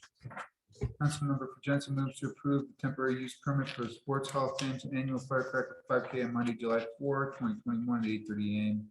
So approval being good for 3 years or through 2020. No seconds. Any other discussion? Roll call, please. Councilmember Tharp, Yes. Councilmember Fergenzi, Yes. Mayor Pro Tem Green, Yes. Councilmember Luna Leo, Yes. Councilmember Hill, Yes. Councilmember Lauritsen, Yes. Mayor Lobby. Yes. Thank you. Okay. Next up, we have the long-awaited Main Street Summer Concert Series temporary use permit.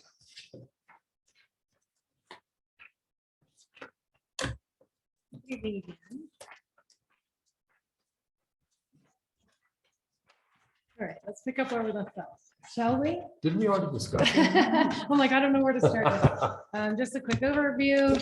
We are requesting 3 days of music in the park at Sites Park in partnership with Leadville Main Street Program and Leadville and Music. And this is and again, must be my fate, is doing blazing trails and doing first time events. I'd love to do one that's been done before, so we didn't have some growing pains, but I am open to suggestions. And you guys always had great ideas you have with Trick or Treat Street and the block party last year. So if you can think of anything that we haven't, please let us know. But we are excited to be able to offer this community event with your assistance. And then hopefully we can carve that into our annual calendar for 2023. Thank you. Anything from staff? No, staff was very supportive. Leadville Lake County Fire and Rescue, Fire Marshal Boyle had some items for them to adhere to. No, really, I guess city staff is just a little concerned as well. And I think that this is our first year, so we'll see how it goes. But we're concerned that it may be too big for Sites, but we're very excited to have something in that park right now. So it's going to be interesting. Staff is definitely for this approval. Thank you. Questions from city council? I have one. Now, you're gonna have this main entrance ID check. Are you just gonna, because families may want to come in and listen to music or enjoy the park, you're just gonna stamp hands or? We're gonna have wristbands. Oh, wristbands? Yeah, I'm Okay. sorry if that wasn't clear on the TUP. Yes, we will identify with wristbands just to make it easy for everybody. I'm gonna suggest you stamp the hand instead. The reason I say that is a wristband can be, traded off. Unless it's one that's not removable. It's just a thought. What does everybody else think? Is like over processing this? We did bands for the block party and it worked fine, but. but Okay, yeah. well, if it worked, it worked. Then just ignore me. Any other questions? Tracy or Dana? I have one question. Go ahead. How did you decide on these dates and these days of the week? Good question.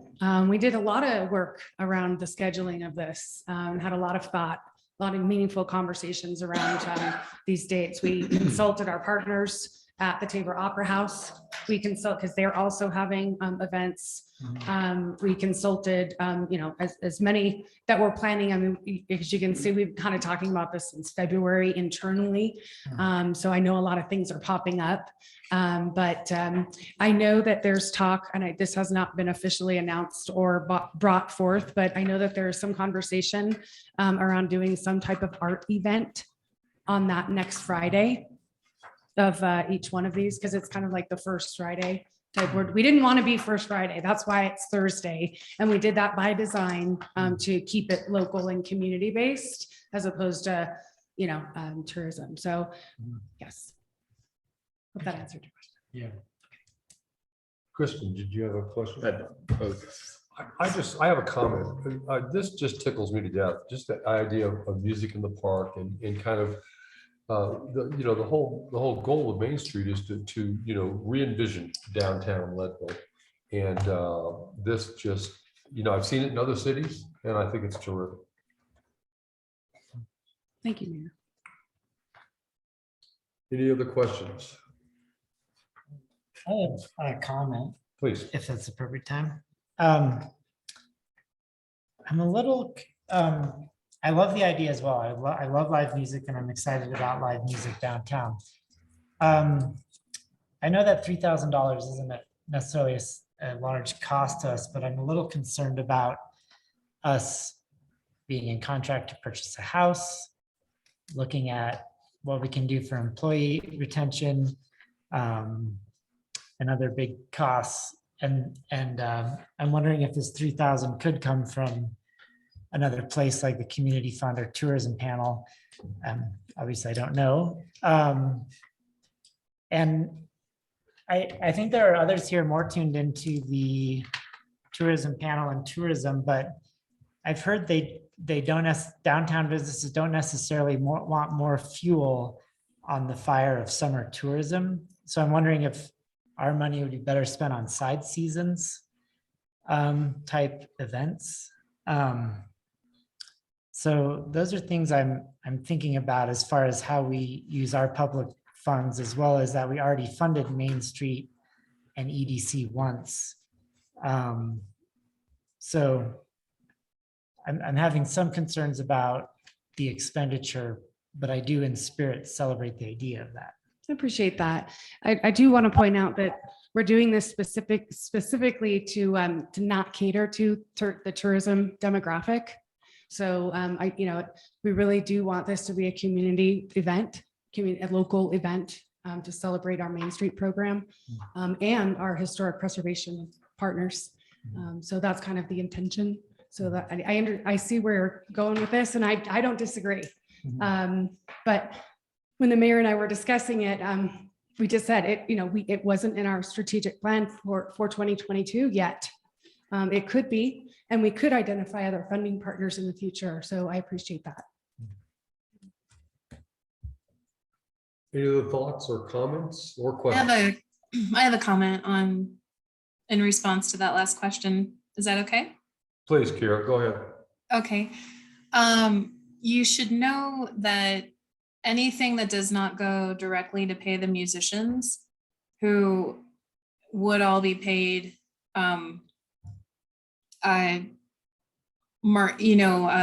well for their performing, so that they have a good feel as far as working with the city and playing in Leadville, including locals and the ones outside.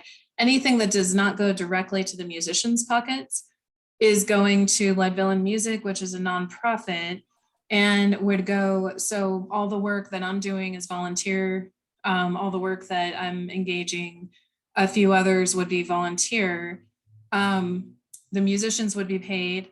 And then, so that all goes back to the nonprofit, which then, whose mission is to support building, we have different agendas every year, but building a music scene in Leadville. And we just started in 2020, so it's all been post-COVID.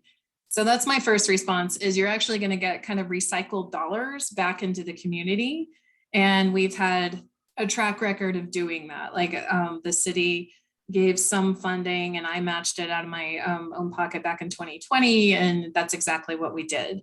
Is it went to support businesses and live music to activate Leadville through COVID, which was no small feat. And then the other thing I just want to say is, from my perspective, it's such a good deal for the city, and it's so inexpensive. And that's because most cities, from what I have studied and can tell, even small, like Edgewater has, a part-time events manager, and they have event coordinators and people working specifically on events. So there's positions specifically just for events. Leadville, to me, has been unique in that it does not have a position specifically for events. And I think that are, were affected by that. We get a lot of cool activities based on volunteer work and volunteer groups, but during COVID, people didn't want to, events were really challenged, even when, it was up to a lot of communities and cities and municipalities to lead the way to recovery. So in my mind, this is still leading the way to recovery and in support of our local community. And it's not funding a position or even a part-time position. So to me, when you analyze this compared to other municipality budgets, it's just such a small spend, and then a portion of it gets recycled. Dana, yes, please. Hi, thank you. Yeah, I would just say in response to some of Cisco's concerns, one is I'm assuming that this $3,000 will come out of the contingency budget, which is money that we have set aside to fund local community things. We had $38,000 in that to begin with for the year, and now we're about a third of the way through the year. And with this expenditure, we'll have spent just over $5,000. That's out of that budget. That's my that's just my back of the napkin calculation. So Donna, correct me if I'm wrong.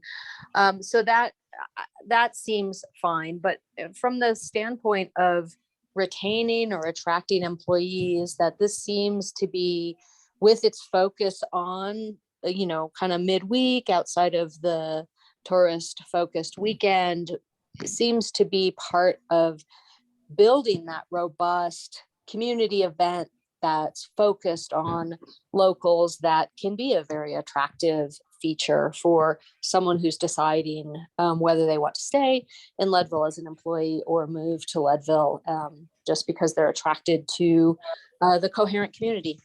So I'm in favor of it. I would comment as well that it feels like, my impression here locally is that our community is hungry to gather. We saw it at the State of the Community meeting. We had about 150 people. The gala at Freight the other night had a huge turnout. It's just that people are really anxious to get out and enjoy themselves. I think this is just another way we encourage that. So. Mayor? Yes, please. To your point, I mean, I am an advocate for live music, an advocate for something like this. This map is not to scale.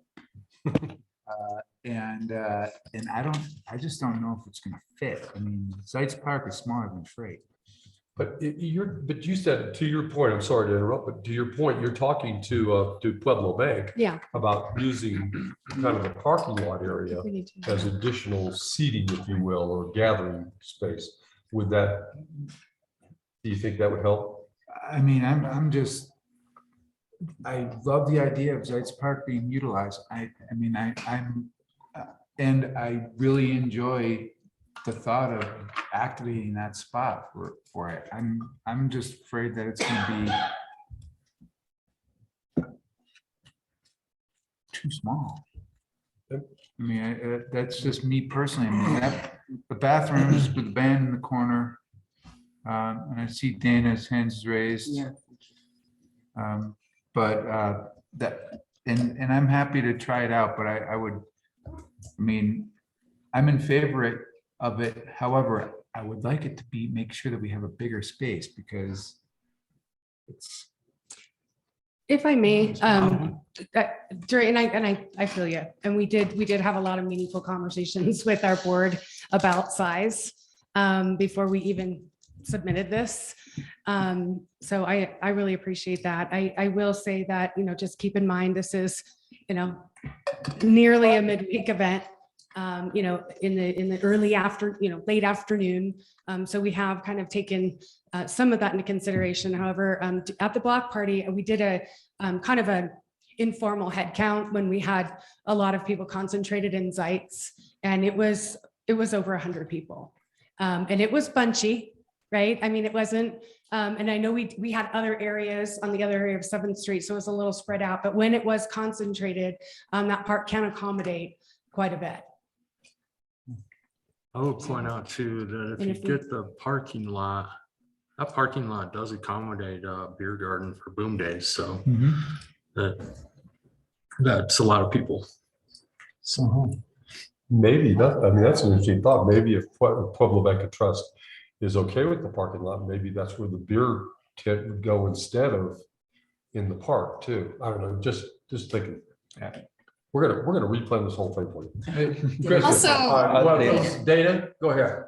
I have a comment too. Oh, just briefly, I don't want to, I mean, I have some questions or at least an eyebrow raised about the size of the location also. However, if this is in part a Main Street sponsored event, then we should have it on Main Street. Like Ice Palace doesn't really count, but it's also the first time. And I do think that we should try it and see, if it's a complete disaster, we won't do it again.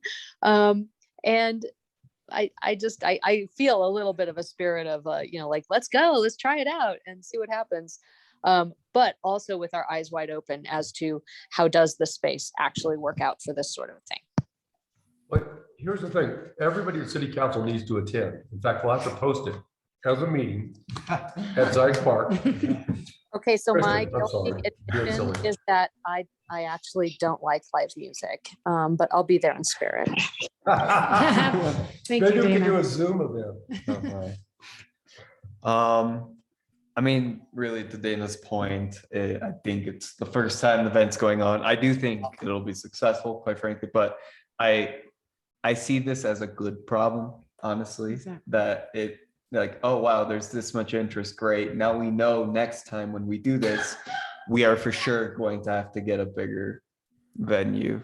Or we limit attendance. Yeah. There's other things we can do to control attendance. Right. So I think this sounds like a very good problem, quite frankly. And I welcome it as opposed to all our other problems that we have that are quite not as manageable. Thanks, Christian. Tracy. Yeah, thank you. I too support this and I would like to give them a chance to see what happens.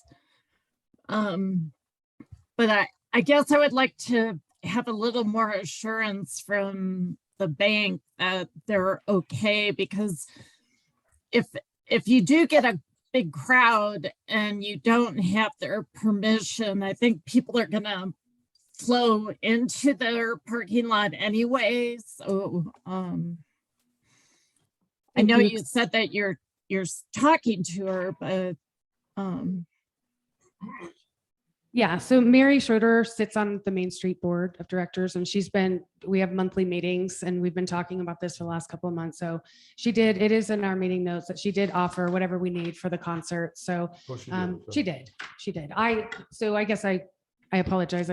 I haven't actually confirmed. I was waiting for this meeting to actually have any confirmation conversations with her about this until this was actually either approved or denied. But yeah, she's always supportive of our park activities. In fact, she was extremely supportive of having this. She really, her office overlooks the park, and she asked me regularly if we can, continue to do more to activate the space in Zeit. So. Okay, thank you. Any other questions or comments? I have a comment. Please.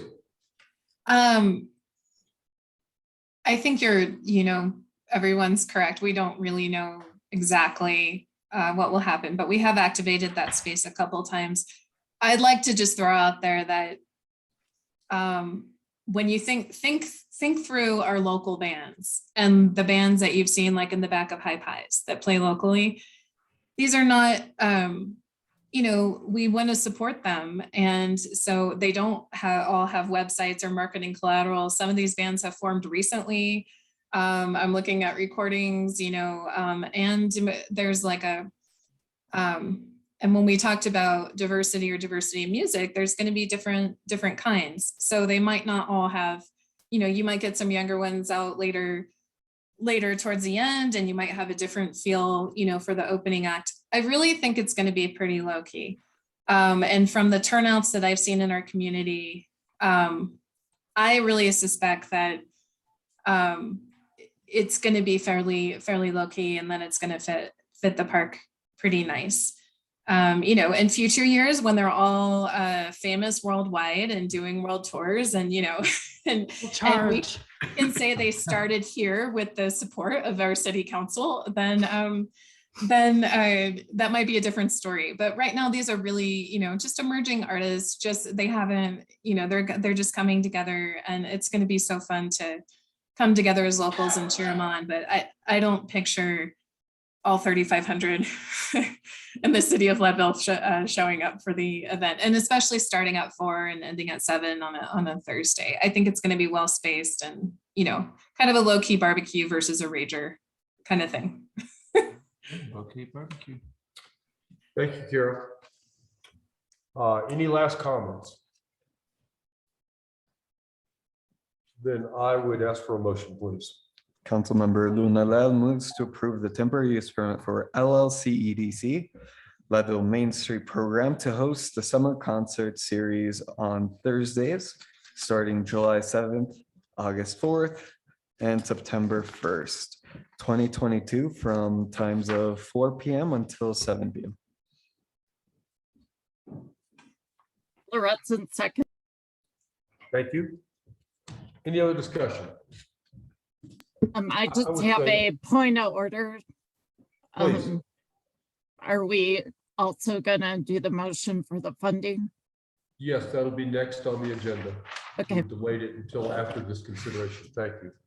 My only comment before we vote is that I love the idea of music in the park. I also love the idea of supporting local musicians.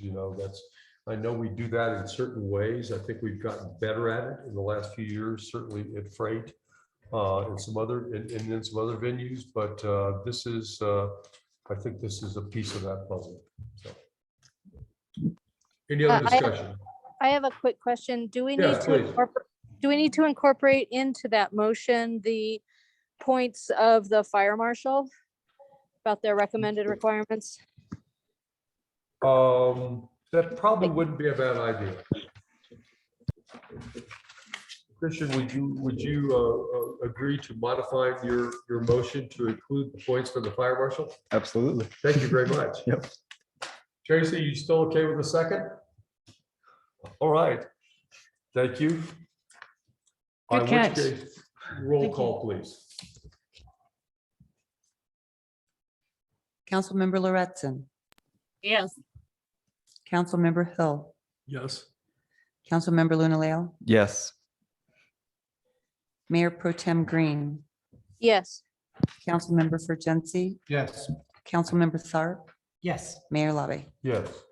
Thank you. Thank you very much. Now we continue on with consideration of the request for funding of the musicians themselves. And we've already spent some time on this, but Max, I'll let you lead us out here. I was just hoping that we were going to have the TOP to make sure that that was approved beforehand. Makes perfect sense. Thank you. Any other question about the funding?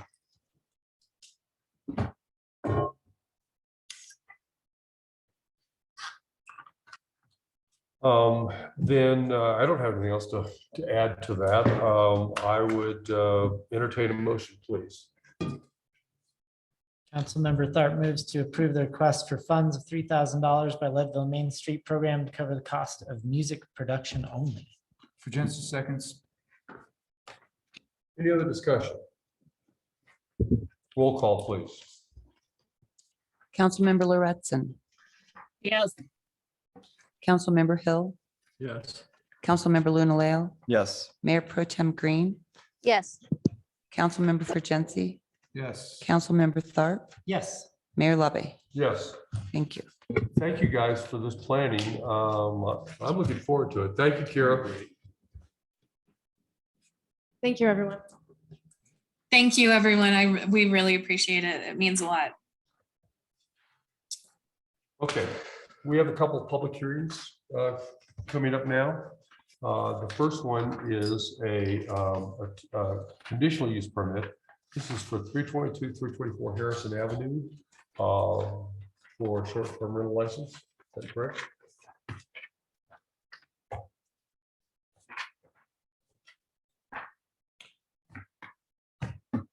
Okay, we're going to go through the process. Good evening. My name is Greg Lobby. I'm the mayor of the city of Leadville. This is a public hearing before city council to consider, conditional use permit application for short-term rental units that require approval for a class 2 non-owner occupied 3 or more licenses. Tonight, we will consider the following conditional use permit for short-term rentals. And this is for Alternative Industrial Solutions LLC, located at 322, 324 Harrison Avenue. The applicant is Jamie Becker, who is applied for a class 2 non-owner occupied for 3 units. When the public hearing is opened, I will first attend to some preliminary housekeeping matters. I will then ask for staff to discuss highlights of the staff report, followed by the applicant to make a brief presentation of his or her case, then testimony of any individuals in the audience who wish to speak in favor of the application, and then those individuals who wish to speak against the application. The applicant will have an opportunity for rebuttal, which is the applicant's opportunity to respond to any comments made by members of the public. After rebuttal, I will close the public input portion of the public hearings and allow council members an opportunity to ask questions.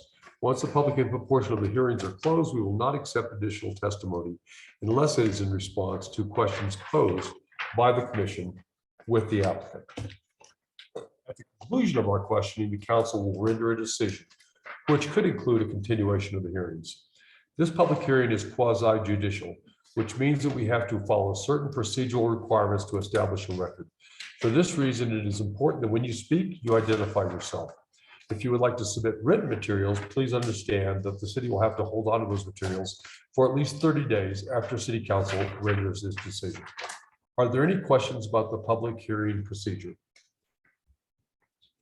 Okay, at this time, it is 7:53, and this public hearing is now open. Has anybody in city council had any ex parte communication regarding this application? Seeing none, we'll move on.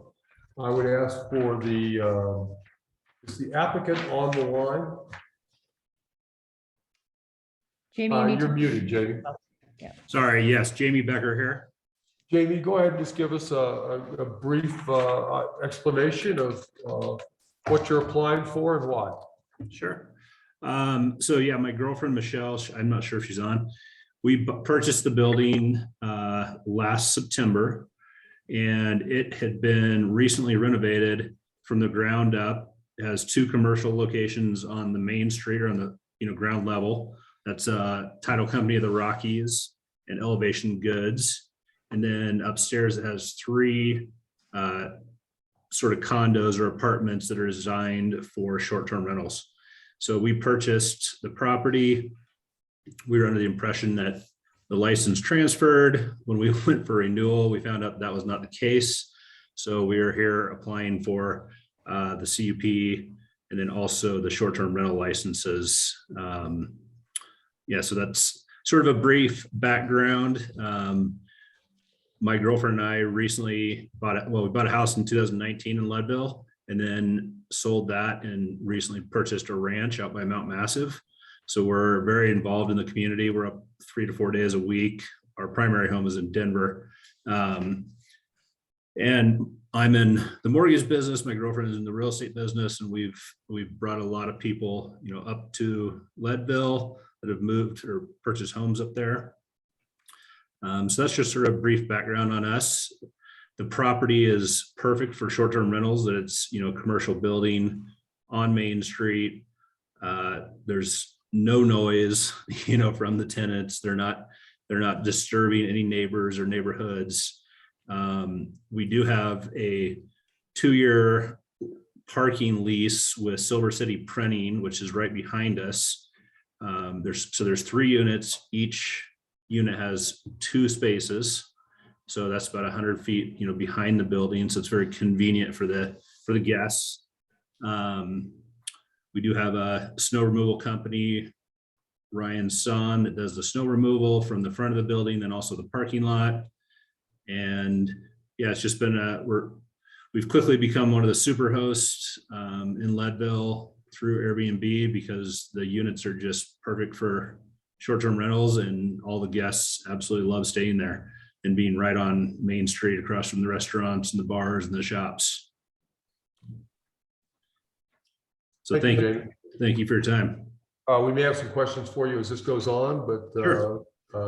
Ms. Day, will you be doing the staff report for this application? Yes, I will. Thank you, Mayor. Thank you, Council. So the Planning Commission met last week and had a public hearing regarding this request.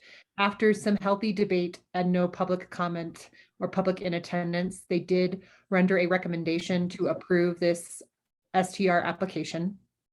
There's not too much more to highlight that Jamie hasn't already kind of given to you as an overview.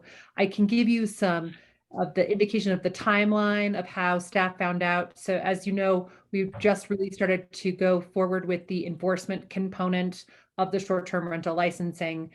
Jamie had reached out and left some voicemails at City Hall in correspondence with Lori Ty. I got connected with Jamie and we talked a couple times through January, and then it became obvious early February that we were talking about a new license that needed to happen and not a renewal. And at that time, I provided Jamie all the information and let him know of the ordinance. And it just so happened that we were at the point on our wait list where there was 3 licenses on the wait list, with the expansion of the 22 license count, because we check in with the Lake County assessors every January regarding how many more certificate of occupancies had been issued through the year to grow by the 12% cap.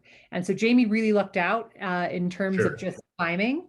And so we did reserve those licenses for him, with the condition, obviously, that he had to go through process through Planning Commission and City Council to get official approval on his conditional use. So he's in the MuniRevs platform. He's able to have his account, but until he gets approval, depending on what the outcome is tonight, he can't move forward. That being said, there are 3 licenses that would be available, and he was on the wait list then. And so it's not, putting anybody else above him. We just strictly go down the wait list, and it just so happened in the alignment that it worked out in that time frame. So I'm happy to answer any additional questions that council may have from the staff report and provide any additional insight.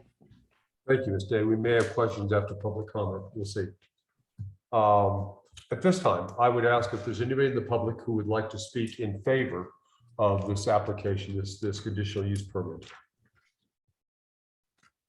Anybody on Zoom, if you'd like to speak, please let us know. Hearing none, I would ask if there's anybody in the public who would like to speak in opposition to this conditional use permit. Still none. Thank you. At this time, I would entertain a motion to close the public input portion of the public hearing. Bill moves to close the public input portion of the public meeting. Virginity seconds. Any other discussion? All in favor, please say aye. Aye. Any opposed? Any abstentions? Thank you. All were in favor. At this time, we can have questions or comments by city council. Any questions for either the applicant or staff? Tim? I have one question. It does say in the staff recommendation that the applicant does pay commercial property taxes on the property. I was wondering if he's paying that commercial rate on the entire building or just the lower half of it, or? He is paying commercial taxes on the entire building, and I flagged that to the Planning Commission as well, and something that council may want to consider in collaboration with the Planning Commission. When you did the last iteration of the short-term rental code changes, you really didn't wrestle too much with the impacts of the short-term rentals to a couple of properties that are in the retail core or commercially assessed. And so if Jamie were to go just strictly towards a bed and breakfast type of a venture, which is a slightly different use than short-term rentals, he could apply for that and would be able to get an administrative permit, an administrative approval, since he does pay and remit commercial property taxes on the entire building. Well, I asked because I'm just wondering if he shouldn't be considered a commercial lodging establishment and then wouldn't even need a short-term rental license. Although I think he would need a conditional use permit, but he wouldn't need a short-term rental licensing.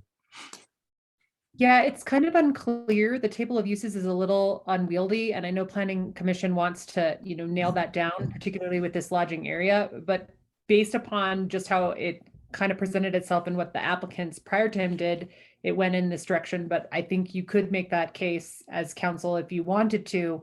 Again, it's a little unclear in the table of uses, since it would right now, I mean, although you have boutique hotels and motels, but it's a unique experience, and this is a unique property.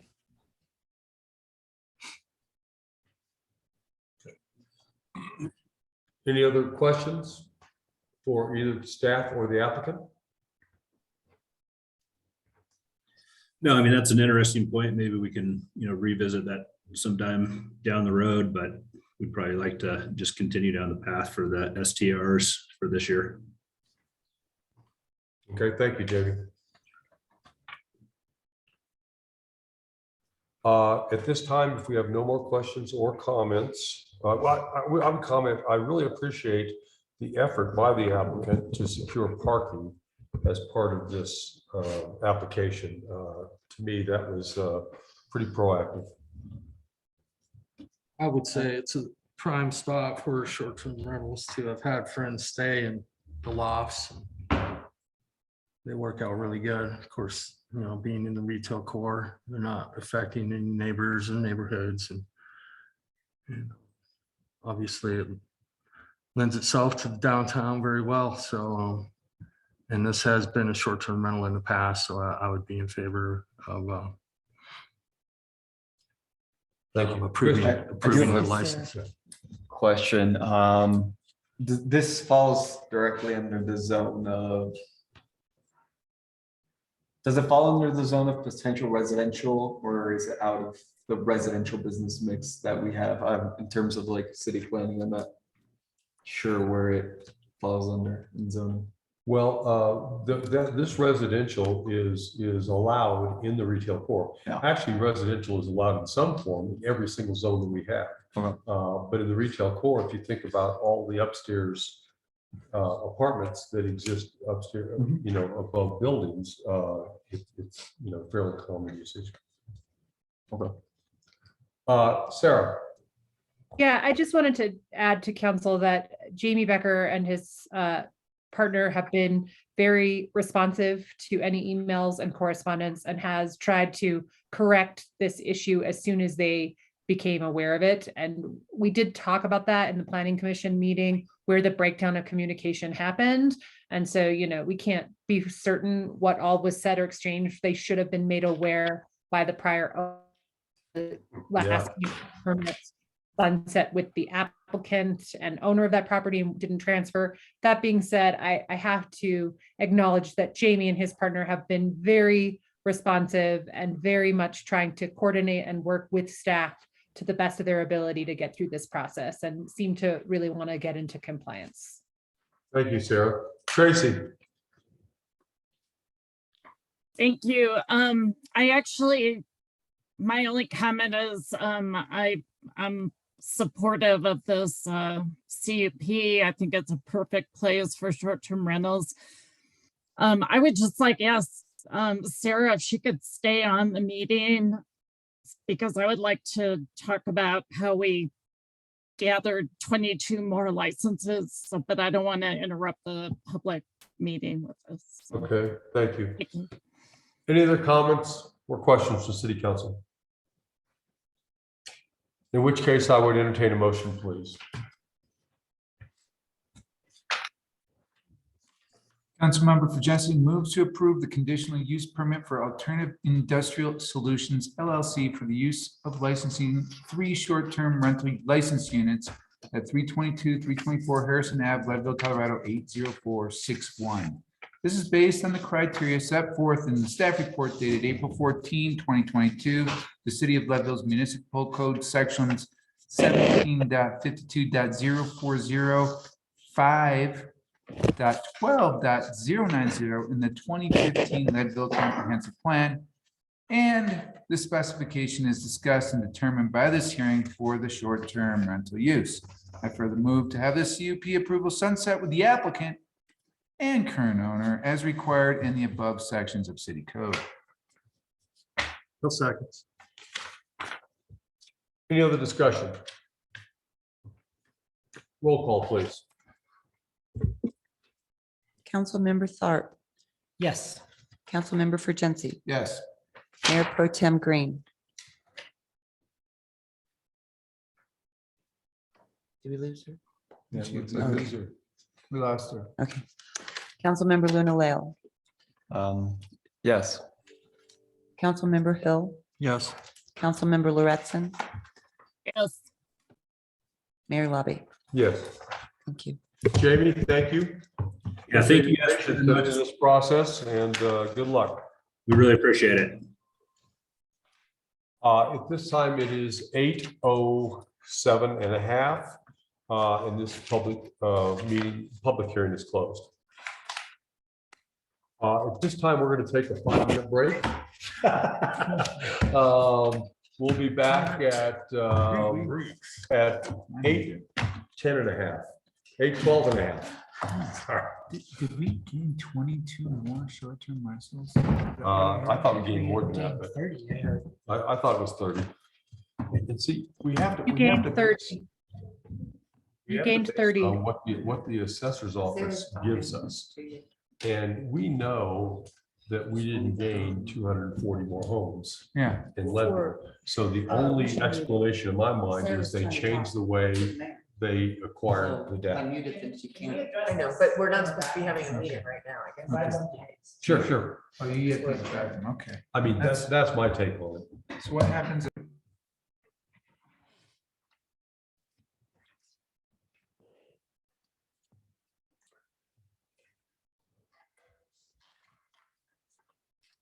Okay, looks like we have Tracy back. We had lost Dana at some point. Wait for Max to get back.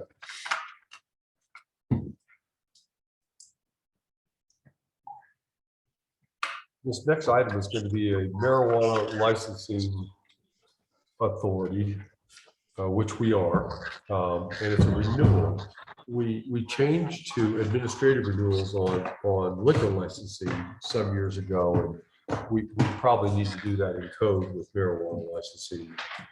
If we ever get around to the next 7 or 8 code changes, but nonetheless, it doesn't make sense for that not to be administrative if there are no issues. Something I learned years ago is that, like for liquor licensing, you can't deny a renewal unless there has been, a series of documented problems leading up to that. If there haven't been, then it's not. You're It's still not really a trying choice. Has the meeting been reconvened? Not really. We're just talking. At this point, it is 8:14 and we reconvene city council. Our next agenda item is 9E, and this is an annual license renewal for Elevated Quality Wholesale LLC. It's a marijuana retail cultivation license located at 210 East 10th Street. This will also be a public hearing, so I'll go through that process. At this time, I call the Marijuana Licensing Authority to order. My name is Greg Lobby, and I am the chairperson of the Leadville Marijuana Licensing Authority.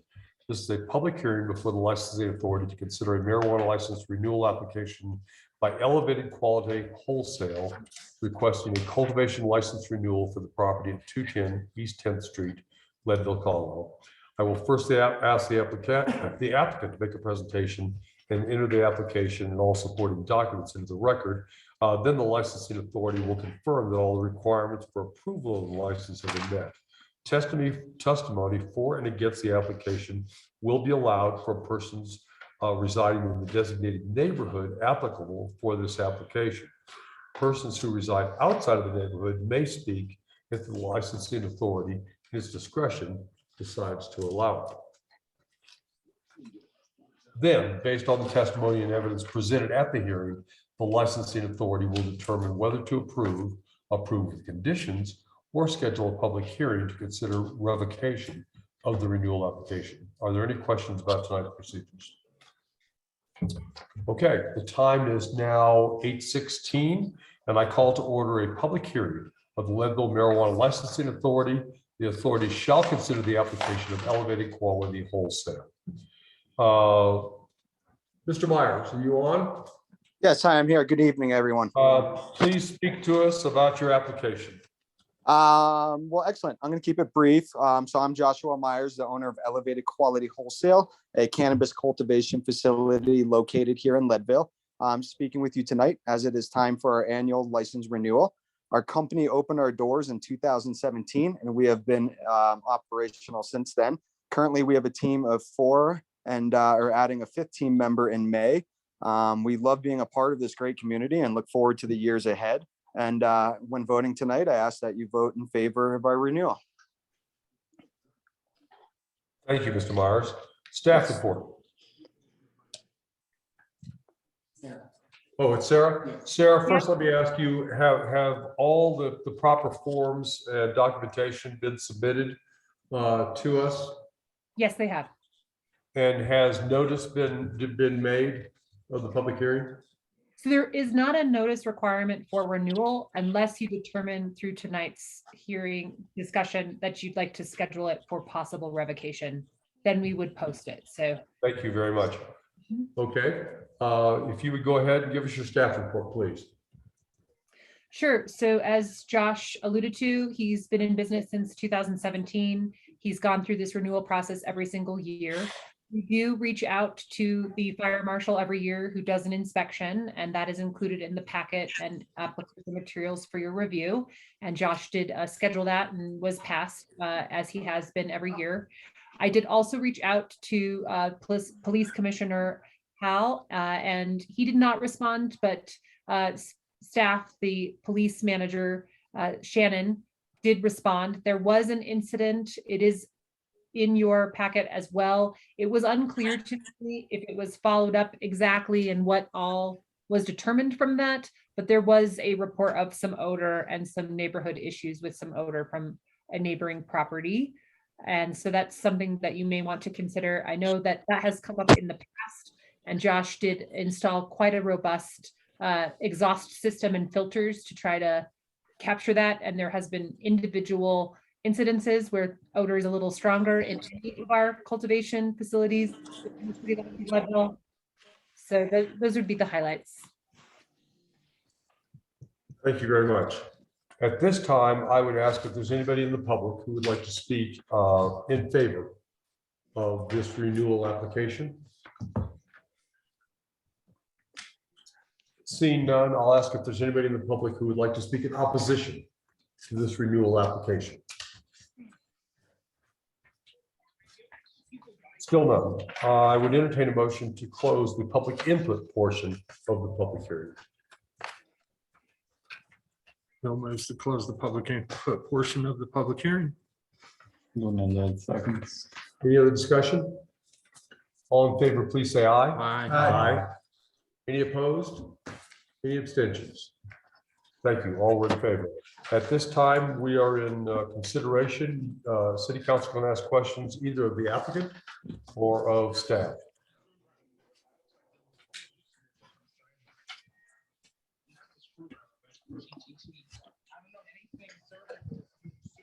I would say, Josh has been there for a long time. I have never caught a whiff, and it's actually pretty close to popping. Me personally, I've never had any smells come out of that facility. I know, that they may, like when they change filters, it's common on days when they change filters that some odor may escape, but I haven't experienced it. Any other questions or thoughts? Okay, then I would entertain a motion, please. Bill moves to approve the annual renewal on 4/19/2022 for the retail cultivation license for Josh Myers, DBA Elevated Quality Wholesale LLC at 210 East 10th Street. Tharp seconds. Any other discussion? Roll call, please. Councilmember Tharp, Yes. Councilmember Fergency, Yes. Mayor Pro Tem Green, Councilmember Luna Leal, Yes. Councilmember Hill, Yes. Councilmember Lauritsen, Yes. Mayor Lobby. Yes. Thank you. Josh, thank you very much. Keep up the Yeah, good thank work. you. We will do our best. It's the odors are our number one priority, so we apologize that we had that one incident. But we'll do everything we can to be preventative of that. Thank you. Yeah, thank you guys. Have a great night. Take care. Next up, we have Elevated Goods, birthday celebration, TUP. I thought he would stay. I'm prepared to do. Did we this, lose but- him? Yes. Okay, would you, staff, give us some idea of what he's asking for? Sure. And it's actually Whitney. Maybe that's why he didn't stay. There's another employee there that asked for this TP. It's basically a birthday celebration. They have been in business, I believe, 1 year, and they would like to thank the community just by having a little barbecue out on their kind of patio in front of their shop. Just to say thank you, give everybody hot dog. They can take it to go. They can go inside. Seems like a nice little thank you. They originally asked for a champagne toast, but because of the liquor law requirements and the time wasn't, there wasn't enough time. So they're asking on this date because that's the year anniversary of when they opened.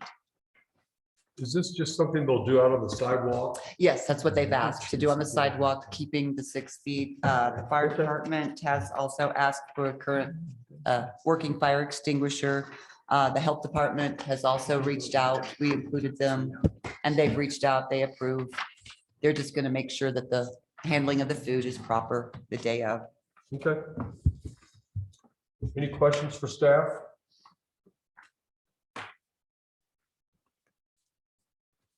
Then I would entertain a motion, please. Councilmember Luna Leal moves to approve temporary use permit for the Elevation Goods to host a birthday celebration on Saturday, April 30th, 2022, from 11 a.m. until 5 p.m. Bill seconds. Any other discussion? Roll call, please. Councilmember Lauritsen, Yes. Councilmember Hill, Yes. Councilmember Luna Leal, Yes. Councilmember Fergency, Yes. Councilmember Tharp, Yes. Mayor Lobby. Yes. Thank you. All right. Thank you very much. Next, we have a resolution, and Lori, would you like to speak to us about this resolution? Sure. This is Resolution 13, Series of 2022, a resolution creating the position of Community Development and Planning Director. And I'm just going to summarize a few of the most relevant points in my staff report, but essentially, Leadville currently has no planning person or position. Right now, planning is done by Lori Ty. It's been done by Sarah Day. It's been done by the mayor. And we are doing it ad hoc. And if we want to be what we intend to be in 10 years, we need to know what we want to do now and plan for it now. If you have people coming into our town who know what they can develop and we permit that, then that is what they can develop. And if we want to manage and keep our community the way we want it to look, we need to have someone who can look at our comprehensive plan, which needs to be updated, and look at the studies and documents. We have lots of reports. Since I've come here, I've been getting a lot of reports, but we don't have a person to manage that and make sure that the vision that we've gotten from the community and all these reports and everything that we have is being implemented. And I had a quote in here from the Leadville Herald back in November 2021 that said that building permits in Lake County had tripled within the past 5 years. We're experiencing growth And we need to be able to have a point person to manage that, who has the training to do that, and who has the vision and authority to guide everything from application review, which, like I said, is being done ad hoc, to strategy. And so this position is actually a little bit of everything. So the position is titled as a planning director. But if you look at the job description, it's everything. It's everything that's related to planning, from community outreach to covering the planning board meetings, to covering the community outreach to determine, we do need to update our comprehensive plan. And so we are probably behind filling this. We should have probably created this position several years ago, to make sure that we grow as we want to grow and not grow just because we're reactionary. So a couple other points on this. One of the issues with this is this position, if it's created, it might be someone who comes from outside of our community. And so that ties into what, my issue of our two priorities being housing and labor being the priority. And, Lori Ty has taken on planning work. That's not part of her job description, and it wasn't part of her training.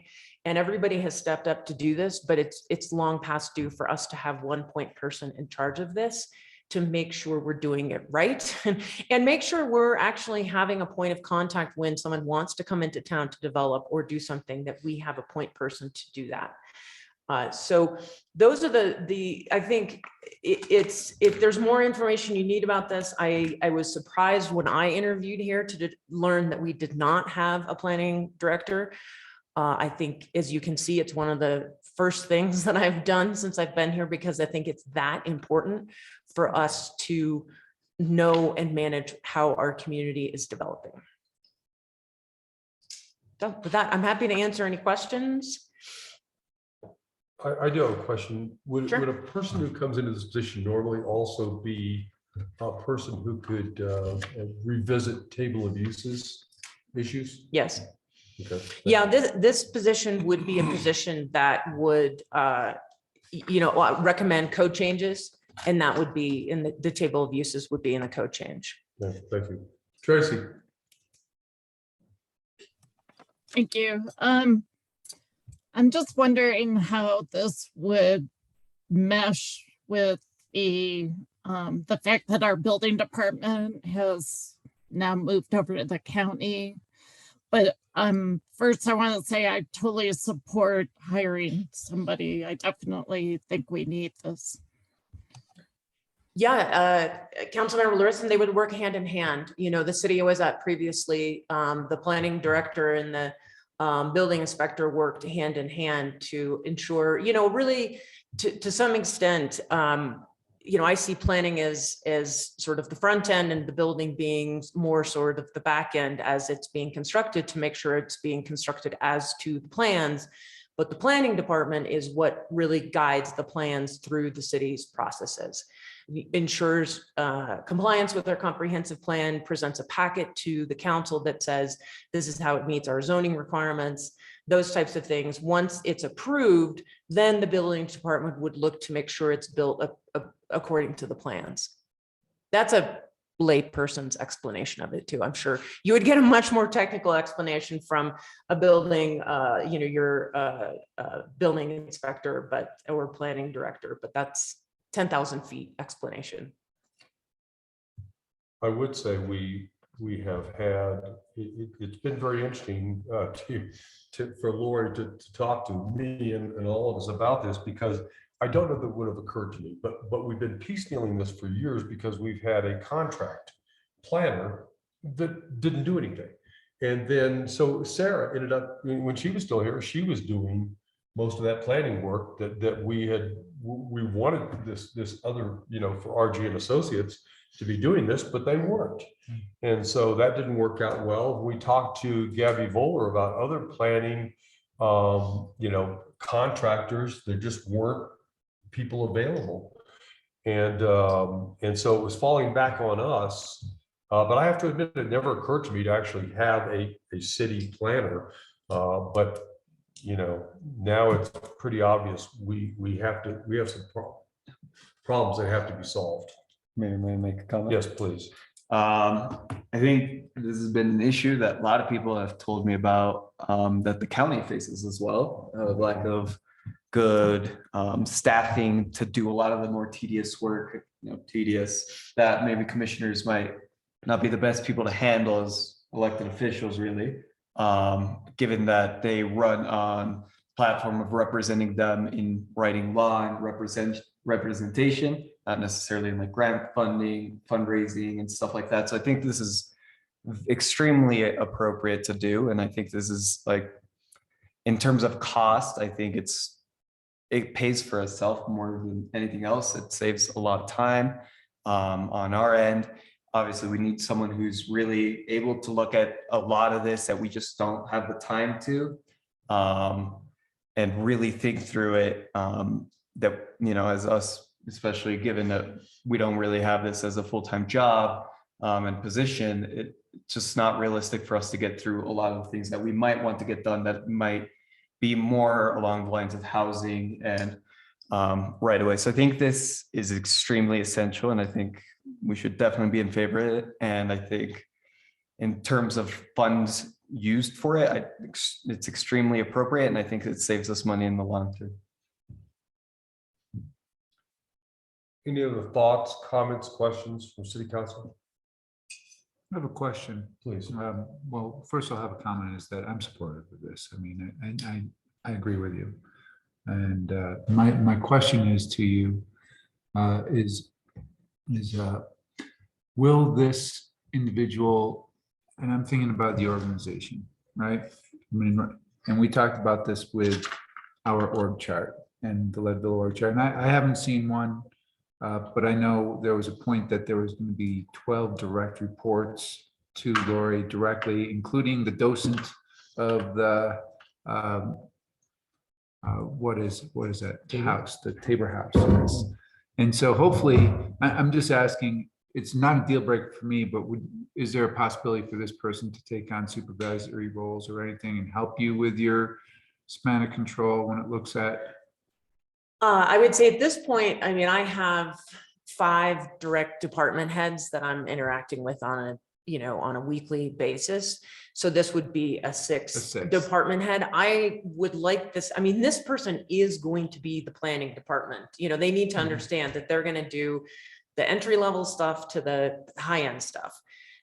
At some point, it may be that we hire a planner just to review the application so we can have a planning. Technically, your planning director isn't doing the day-to-day work as much as supervising planners, but we may not be at that point for a while. So that this person would supervise the planning department should it grow into that at some point. But I don't think I mean, it would just be right now a 6th department head reporting to me. Yeah. I'm glad to hear that you have less than 12 direct reports. If I have 6 more people reporting to me, they're doing a phenomenal job because they have not been in touch with me with problems. Okay, good. Yeah, that was my only question. I report to her. I'm the 7th. Silent? Yep. I have a thought and a question, if I may.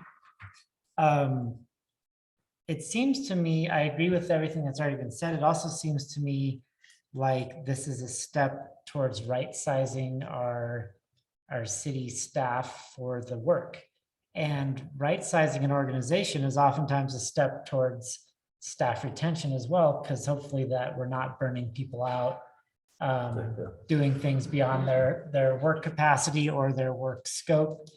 And so I support it for many reasons, including that one. Lori, would you agree with that? Is that a? This is okay. Yeah, this is why you're seeing this so quickly. Okay. Then since I've been here, this is a priority to make sure this is part of the employee retention, is that people are being asked to do above and beyond, and planning is one of the biggies. Awesome. I also support the idea of bringing this in-house rather than consultants. Just having this person be part of the cohesive, daily available team seems like a great idea. It also if I may, Mayor. Oh, please. It also gives us an opportunity to really work with them in ways that we just can't with a consultant.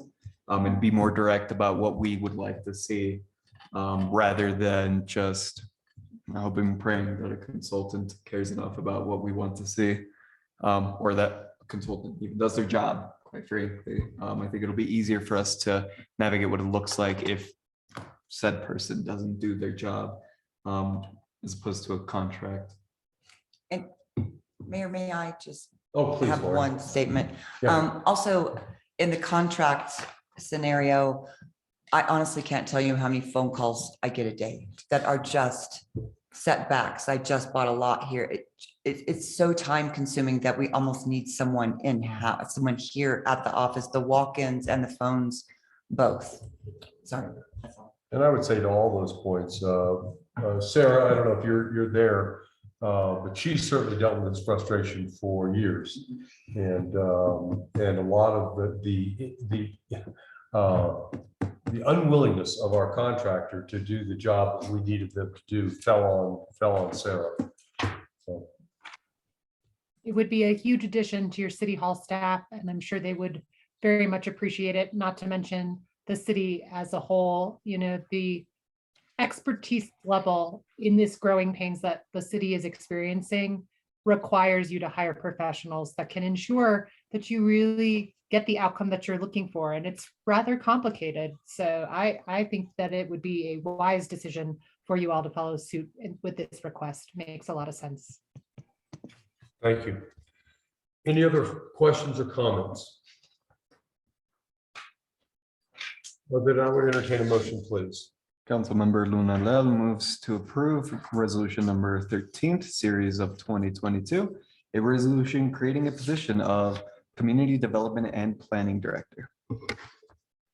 Virginia seconds. Is there any other discussion? I would just comment, this is very forward-looking by the city council and by Lori Simonson. Thank you. Roll call, please. Councilmember Tharp, Yes. Councilmember Fergency, Yes. Councilmember Luna Leo, Yes. Councilmember Hill, Yes. Councilmember Lauretson, Yes. Mayor Lobby. Yes. Thank you. Seriously, Thanks. thank you. I think at this time, let's enter into that conversation that some people wanted to have about the expansion of short-term rental licenses. Ms. Day, could you lead us out by explaining where you got the data for that expansion and what the expansion is? Sure, absolutely. And hopefully before I exit and in your May meeting, you'll have kind of a report of where we're at with short-term rental licensing. So as you know, you adopted the 12% cap in February of last year, and that rolled out for the 2021 licensing program. We kind of maybe had a misstep in that staff at the time was talking with the assessor's office, and we started out with the number of 1,175 residential units. And that number came from the assessor Miguel Martinez. And basically, we probably should have done a check-in with them prior to the rollout of the 2021 license. That being said, that didn't happen. So then that was the number that we started with. So in some ways, it's almost like this year represented a 1.5 or 2-year leap, if you will. So I reached out to Stephanie McBride, well, the assessor's office, and it was Stephanie McBride who responded in early February of this year. I also sent that email correspondence with the mayor. It seems a couple things also have happened. The assessor's office now availed themselves of a GIS mapping system. And so maybe their reporting is a lot more detailed than it had been when we first started down this road and had these conversations that led to the initial conversation of a 12% cap. That being said, we started with the number 1,175. The number that Stephanie gave us January 1st, 2022 is their census date. Completion, 100% that included multifamily, was 1,526. However, that included multifamily units and ADUs. A lot of the new homes being built and constructed are a lot in the rail yard or opting to have carriage houses if density allows above apartments. So Then when I asked her that clarifying question, she pulled back the number of just residential accounts to 1,461. So that was the baseline that was used in correspondence email with the mayor February 8th to set the number for the cap for this year's licensing system. And so based on that, basically the cap has increased by 30 licenses available. This was discussed with the Planning Commission last week as well. They are thinking through maybe wanting to have a work session with the council in the future to revisit the 12% cap and kind of understand if you continue to have the growth that you're having in the rail yard and at that pace in other parcels and lots in Leadville, are you going to want to keep expanding the percentage to this much each year? And again, I do think it's representative more of a 1.5 to 2 year expansion.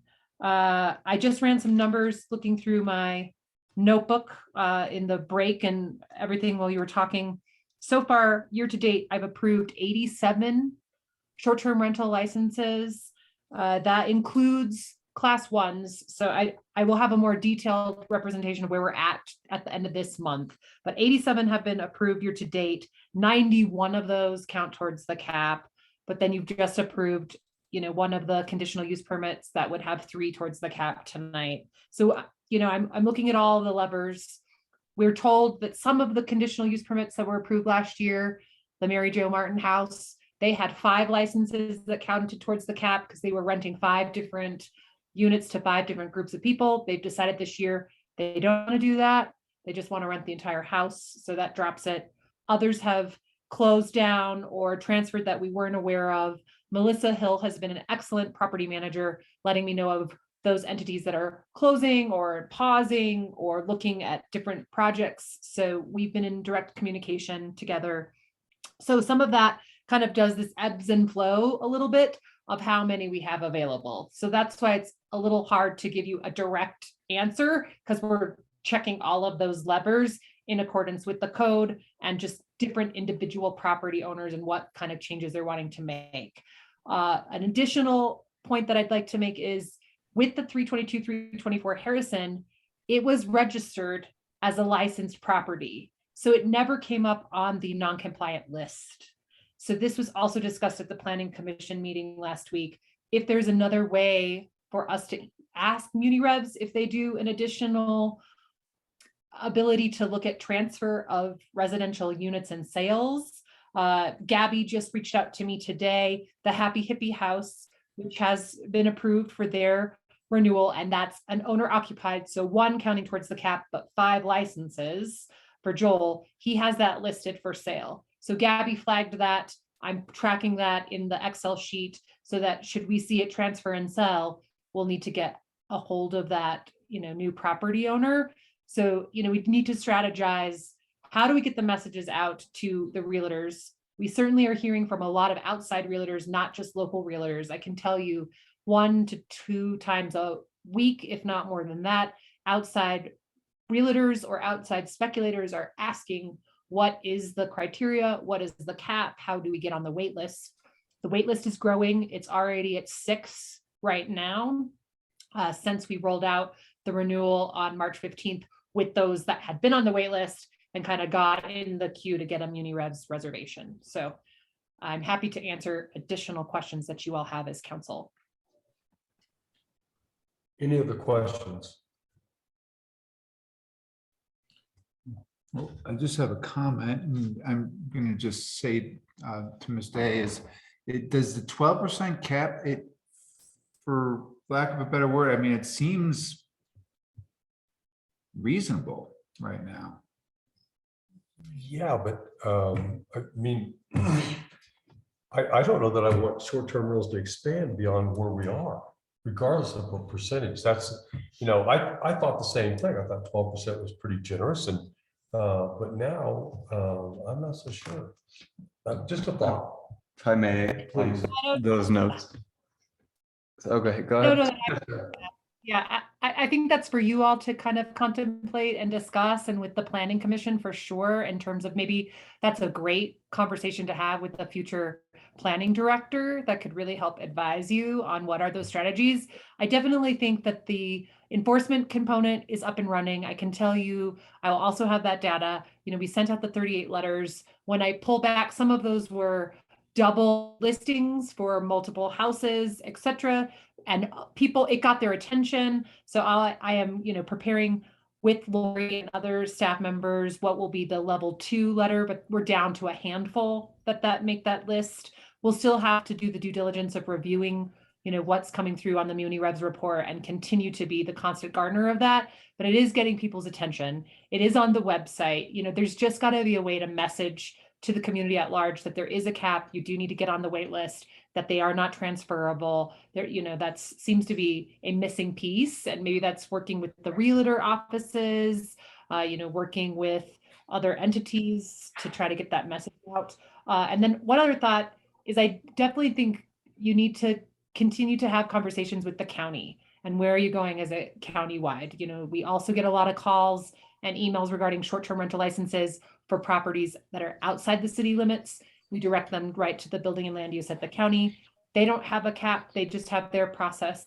But, you know, for a more robust conversation, probably lodging and short-term rentals and housing for the whole community makes sense for your future touch point. Thank you. I did want to comment on that same note that personally, where I stand, so it's no surprise later on, I personally think 12%, quite honestly, is a bit much. That's where I stand personally. I think it is a huge portion of why housing right now continues to go up, among many other reasons. Of course, it's not just short-term rentals, but I do think it is part of the puzzle. And personally, I see it as a detriment, more so than, at least for the style of short-term housing that we're seeing. More traditional, like hotel style, I think suits a lot better in terms of spatial. But the type of short-term rental that I've personally been seeing is a lot more like housing, potential housing opportunities that are starting to appear more as short-term rental, like Airbnbs and such. So I personally think, in terms of like commercial, especially given that they pay a commercial price as well for hotels and such, rather than the short-term rental Airbnbs and such, I think that it doesn't make sense to me to continue to have more and more potential housing opportunities be used as short-term rentals. And I think honestly, we should even go back on how many of those housing opportunities that are being taken away, that are currently being used as short-term rentals. We should look into, you know, potentially looking into that and making sure that we give everyone an opportunity to fair housing rather than to make profits, given that it is at the state that it is in our community. That's where I personally stand. Not to say I'm fully against it. Obviously, we need it, especially given how much we rely on tourism, especially, you know, things like hotels, Delaware Hotel and other such things are great. I think they're pretty convenient, especially a Delaware Hotel. I don't think it's too much to ask people to stay in one. And I think for people visiting, I don't think it'll have too much of an effect. I don't think anyone's like, oh, well, I'm not going to go to Leadville because I can't stay at an Airbnb rather than a hotel. I can say from personal experience, when I've gone out to be a tourist, that's never influenced me. I haven't talked to anyone that's influenced. I think that we should look at it from that lens. So maybe it's not necessarily the 12% capping the problem, but really the issue being how many housing units are we taking away that could be used as potential housing, but are currently being used as short-term rentals. It's a pretty complex issue. I mean, it is. And I'm certain that the gentleman that just moved down 2 doors down from me is a wonderful individual, but they're coming in, they bought a house that was dressed up and sold for somewhere around $700,000. It's just a small house. They moved in with a massive, first thing was one of those Sprinter vans, brand new Sprinter van outside, and a BMW. And that's what's my next door neighbor, young individual. I don't know. It doesn't appear that they have a family. I'm certain they work remotely. right? And I just think that our demographics of people that are looking for these opportunities, it's so complicated. I think people are able to sell their house in San Francisco and say, we want to move to the mountains. And that's what it's so challenging. So I'm super glad and grateful that the council had the forethought, even though we have some, that we're taking advantage of anything we can. That 809 Spruce Street, I think, is a good opportunity, not knowing there's an opportunity there, not only on housing, but like, we had to do something, and I don't think it's a perfect solution either, Christian. I don't, and but I don't know what the right solution is, because I think our demographics are truly changing quite quickly here in this town. Mayor Tracy. Yeah, Tracy, go ahead, please. Thank you, Max. Were you done talking? Yes, yes, Okay. thank you. I just want to say to Sarah, thank you for such a thorough report. I was a little shocked to hear that we had 30 additional licenses, because that would imply we had 250 new housing units, but I gather we didn't start with the right number, so that makes sense to me. I'm wondering if this is something we could task our new housing director to work on in terms of working with the county so that we are aligned in how we deal with short-term rentals, doing a survey of other cities on what they're doing. Just, I don't know what she's doing, but we don't have time to do this, and we pay her a lot of money. And I think that that's something that she could do a report on and do a presentation to both BOCC and City Council. Tim, speak to us. Thank you, Mayor. Thank you, Tracy. We would gladly welcome any direction that City Council wants to give for our new housing director, and in addition to the work that she is working on, like the meeting for tomorrow night or Thursday night. No, tomorrow night. But anyway, so if the City Council has ideas that you'd like to collaborate on, let's do it. The board has an appetite to review STRs in the county. We now have a staffer that we share, so let's do it. Wouldn't this be more appropriate for the planning director to address? It's an overlapping problem in our community, but it isn't something that we would be, the housing director wouldn't be involved in and the planning director wouldn't be involved in. I think it needs to be both, because our housing stock is definitely affected by the number of short-term rentals. And, that's an issue for our community, and we need to figure out what the balance is, because we need a balance. We just have to figure out what that, and it may take us a little while. I don't know that I was going to say a sweet spot. We may never hit the sweet spot. We may keep aiming for it, but it needs to be, definitely needs to be a balance. And I definitely think the planning director should be involved in that discussion, as well as housing, the new housing director as well in the county. I would say this, we were very deliberate when we went about this. And we tried to be very thoughtful and very considerate, partially because short-term rentals are an important economic driver. And, we thought 12% was probably a fair place, because that's where we thought was approximately where we were. This expansion by 30 makes me nervous, in terms of the expansion of short-term rentals. And I would say, and we need to planning and zoning to weigh in on this. And then we as a city council, it wouldn't bother me if we locked it in at a number at some point.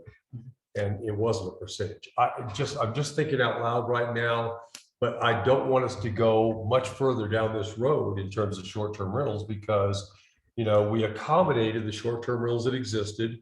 They were doing a good job for us in general. And now an additional 30 just doesn't feel very good to me. Mayor, I just want to acknowledge Sarah's comment. I think it's huge to look around our neighboring counties. It looks like Chaffey County passed a 6% cap on their STRs last fall. I think it's wise to look at them, given that they're probably being a lot more proactive than we had the opportunity to. Maybe, but remember, they're only a county. Right. You know, as opposed to As- city, which is city much- STRs, which is kind of a different, Yeah, animal. and I know that lodging is weird in the sense of it's so different between county and city, but I do think it's important to really start being aggressive about it as part of our solution for housing. Honestly, I think our demographics are changing, but not necessarily not just because people are discovering Leadville, but also because it's kind of the only people who can afford to continue to live here. And I think part of it isn't choice that our demographics are changing. I can speak from personal experience working at Full Circle that a lot of people don't feel like they have the choice to move away from Leadville right now. And there are quite a few people in the 2 weeks that I've worked in rental assistance at Full Circle. I've had like 15 applications filled out for that rental assistance approximately. So it's clearly an issue. It's clearly going to continue to be an issue. And I think it's time to be aggressive to kind of catch up to where we should be.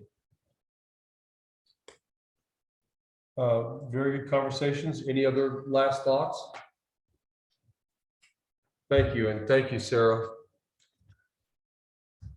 This time we have the public meetings planner.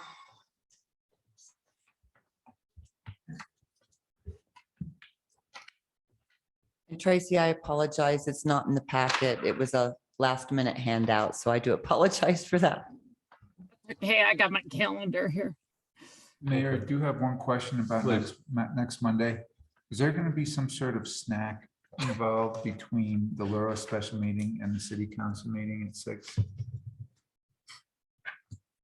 Next Monday? I think those Tuesday. city council, the special city council Tuesday. meeting is on Tuesday. Tuesday, sorry, I'm thinking that that's a Sunday. Yeah, it's Tuesday. Yes. Ask and you shall receive. Well, Okay. I'm just wondering if we'll have Is any. break, Christiana if there gonna will be a there? break. Because I like that dessert that Yeah, she that- made. yeah, that turtle That's pie. funny, yeah. just if- Gluten-free turtle pie. Let's have some of that. Just each one of us. gets Just one. so you know, that I don't, and we can check with Tracy, that the Laura meetings have been completely virtual the last few meetings, and I don't know. This one has to be because there's an HPC meeting at 4. Right, so if you look at the calendar for the 26th, Lori just pointed out that the Historic Preservation Committee is going to be in the chambers, and so Got it. Laura will be virtual. Okay, And then the 6 PM, the council will be in the chambers. So we have to provide our own snacks. Is that what you're Man, getting? at? nice try, Max. Yeah. I tried. Thank you. Peanut butter The cookies. snacks will be virtual. There's Rice Krispie treats upstairs. I discovered that the other day. Oh, yeah, That's bad. Are they yeah. Still soft? I'm not sure. Is that part of the We could use criteria? to solve the That's housing actually in your problem. contract. Okay, anything else on the planner? Real quick, mayor's report, maybe not that quick. Went to DCI, Downtown Colorado Inc. In the game conference last week. Really was pretty interesting. We did the Main Street program was Nancy Bailey and Jason Hall and I did kind of a roundtable conversation around the idea of combining forces within a community. We call it Elevate Leadville. Not sure exactly where we're going with that. It's something similar to the Vail Valley Partnership model. But you know, it was a good conversation. House with the Eye, I think I mentioned we're going to do a punch list tomorrow at 11. So we'll keep reporting back on the progress there. Last day at Ski Cooper was really fun. Last Friday, I got to meet with Mike Kendrick. Now, you know, in a lot of places, they meet on the golf course, but we meet on skis. But Mike Kendrick is the CEO of Freeport McMoran, and he really wanted to talk about housing and childcare. And we talked a lot about that and about possible solutions. And I will tell you, you know, we think we were bold in buying a house, they're buying a building. You know, and so Freeport McMoran, what he told me was, he said, we could, at the mine, Climax Mine, we could hire 100 people if there was housing. Additional people at the mine. And so we know, you know, everybody's hurting. The county's down, last I heard was like 30 people. The school district, the hospital, everybody's down. We've made a very bold move for which we will probably be criticized some, and that's okay. But I think we have done the right thing, and Mike agreed. And the last thing was the housing shred they had on Thursday here at 11. Big turnout. It was, you know, a lot of public came in and went through. Christian was here. It was really, I was impressed. And a lot of people were really open to also taking the survey and any resources, even if they weren't able to come here, at least from Full Circle's end. We administered a lot of surveys there that didn't even get to come here, and it was like 20 plus. And they did another shred that evening at the elementary school, and there was a good turnout there. So people are pretty in tune with housing. It was pretty gratifying. Any council reports? Can I circle back to the event, to the planner? Yes, please. So we're having Lura meetings at 4 o'clock now? Yes. 2 o'clock wasn't working. We couldn't even get a. Well, I thought we switched it to 6 o'clock. CEO of St. Vincent, Brett, asked if we could do it a little earlier because a 6 o'clock meeting makes him have a 14-hour day. So, and trying to accommodate him, we made it 4 o'clock. Plus, we put it right before city councils so that people would show up, hopefully. 30 minutes out my job. So.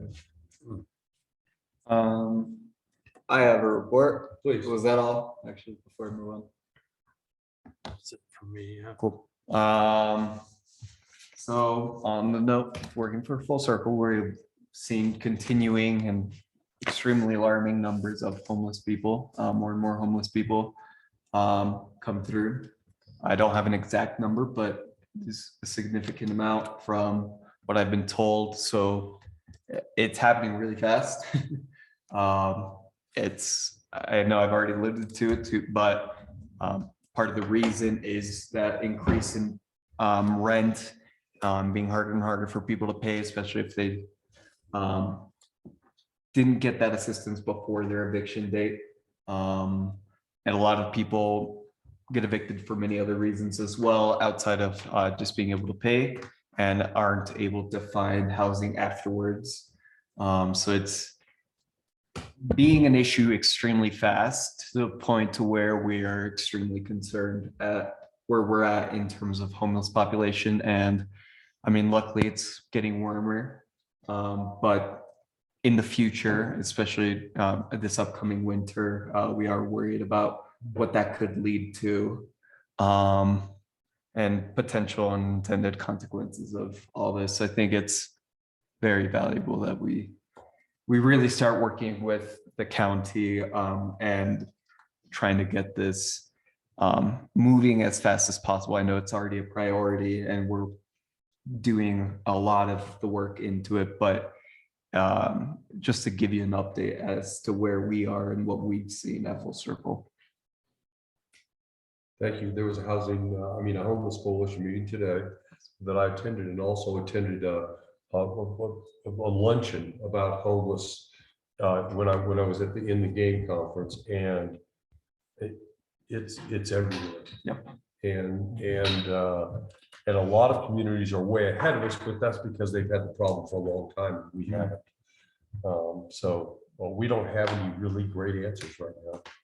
So they haven't, is there been any solutions floated or Oh, yeah. potential solutions? No, in fact, Cornerstone Church would like to build on the lot behind their church, a facility, a homeless facility. But those facilities, you can't just build rooms. You just can't, you have to have wraparound services because we're dealing with mental health issues. We're talking about drug abuse issues. And a lot of times it needs to be temporary supportive housing rather than permanent supportive housing. We've talked about if we can ever get a Life Tech project to come out of the ground, maybe taking one floor in an apartment, in a Life Tech apartment building and dedicating that as a homeless shelter of some sort. But again, these places have to have supervision because the people, if they don't feel safe, they won't stay there. It is so complicated. And to Christian's point, now we're seeing a lot of families that are becoming homeless, and that's what Gloria at Wraparound Services is telling us. This is really, I have no idea how, in the big picture, how we deal with this, but we have to get started, and we are. We're at least meeting and trying to put ideas together. I will say on that note that one of the biggest barriers that I've seen people face is finding a place that will allow them to rent for a price that they're able to pay the down payment. A lot of the time our rental assistance, and we're working on this from Full Circle's end, but doesn't allow a down payment. So we'll need a lease agreement. It's through the state's ERAP. I'm not sure how familiar everyone is with the process, but basically, usually they only pay for once they have a lease. So finding the areas to rent, problem. If they do happen to find one, being able to get a lease agreement with that person, another problem. Once they do get that lease agreement, and if the down payment is part of the lease, there's workarounds around it. And we are, it seemed like there might be some potential solutions from Full Circle's end where we might be able to look at some other solutions, but right now it's to the point where people can't even find places to rent. And if they're fortunate enough to find a place to rent, it's the affordability of that first payment that's being a barrier. So that short term housing would be a huge help to someone like any of the families that we faced in that sense as well. Obviously, it's a huge issue given especially the size of our community. It's going to be very hard to tackle. And that's why I think it's very important that we handle this alongside with the county, because I'm not sure if city funds alone could even come close to covering a fracture. Quite honestly, even maybe county funding might struggle as well. So we might have to look at potential areas where we can have more revenue to come in for these solutions. Yeah, it's going to be rough. I have a little success story to share. Please. Well, 2 weeks ago, I reported that our 2 lead teachers at Bright started falling through. But thanks to Full Circle rental assistance, they were able to move to Leadville and hired them on.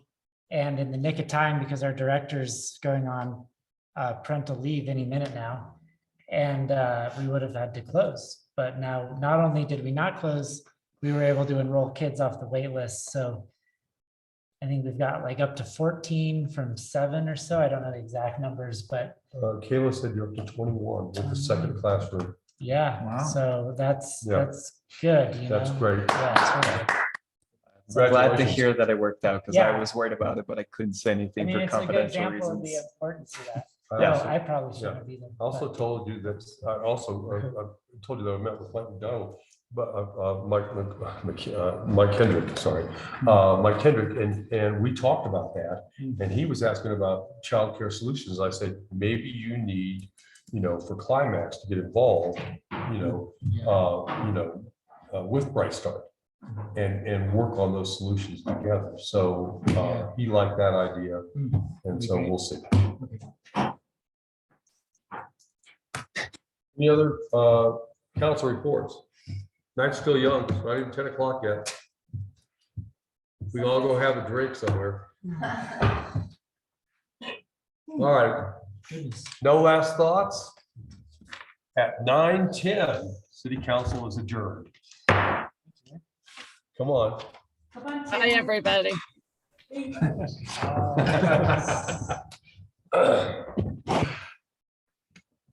it's, why is it red?